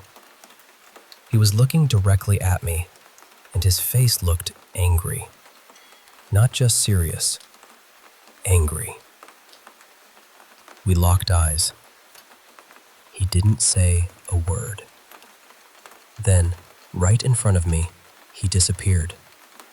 At the time, for some reason, I just closed my eyes and went back to sleep. Later on, when I thought about it, I realized how unsettling that really was. And beyond those specific stories, there have been other moments too. I've woken up and seen shadows. I've seen figures I couldn't fully make out. I've had quick visual encounters where something seems to be there, and then it's gone almost immediately. It doesn't happen all the time. It's not constant. But it has happened enough throughout my life that I can't just ignore it. I've also had moments where I wake up suddenly with intense fear, feeling like something is wrong, even when I can't see anything in the room. So I'm sharing all of this because I want to know if anyone else has experienced anything similar. And if anyone has insight, especially from a faith-based point of view, I'd genuinely be open to hearing it.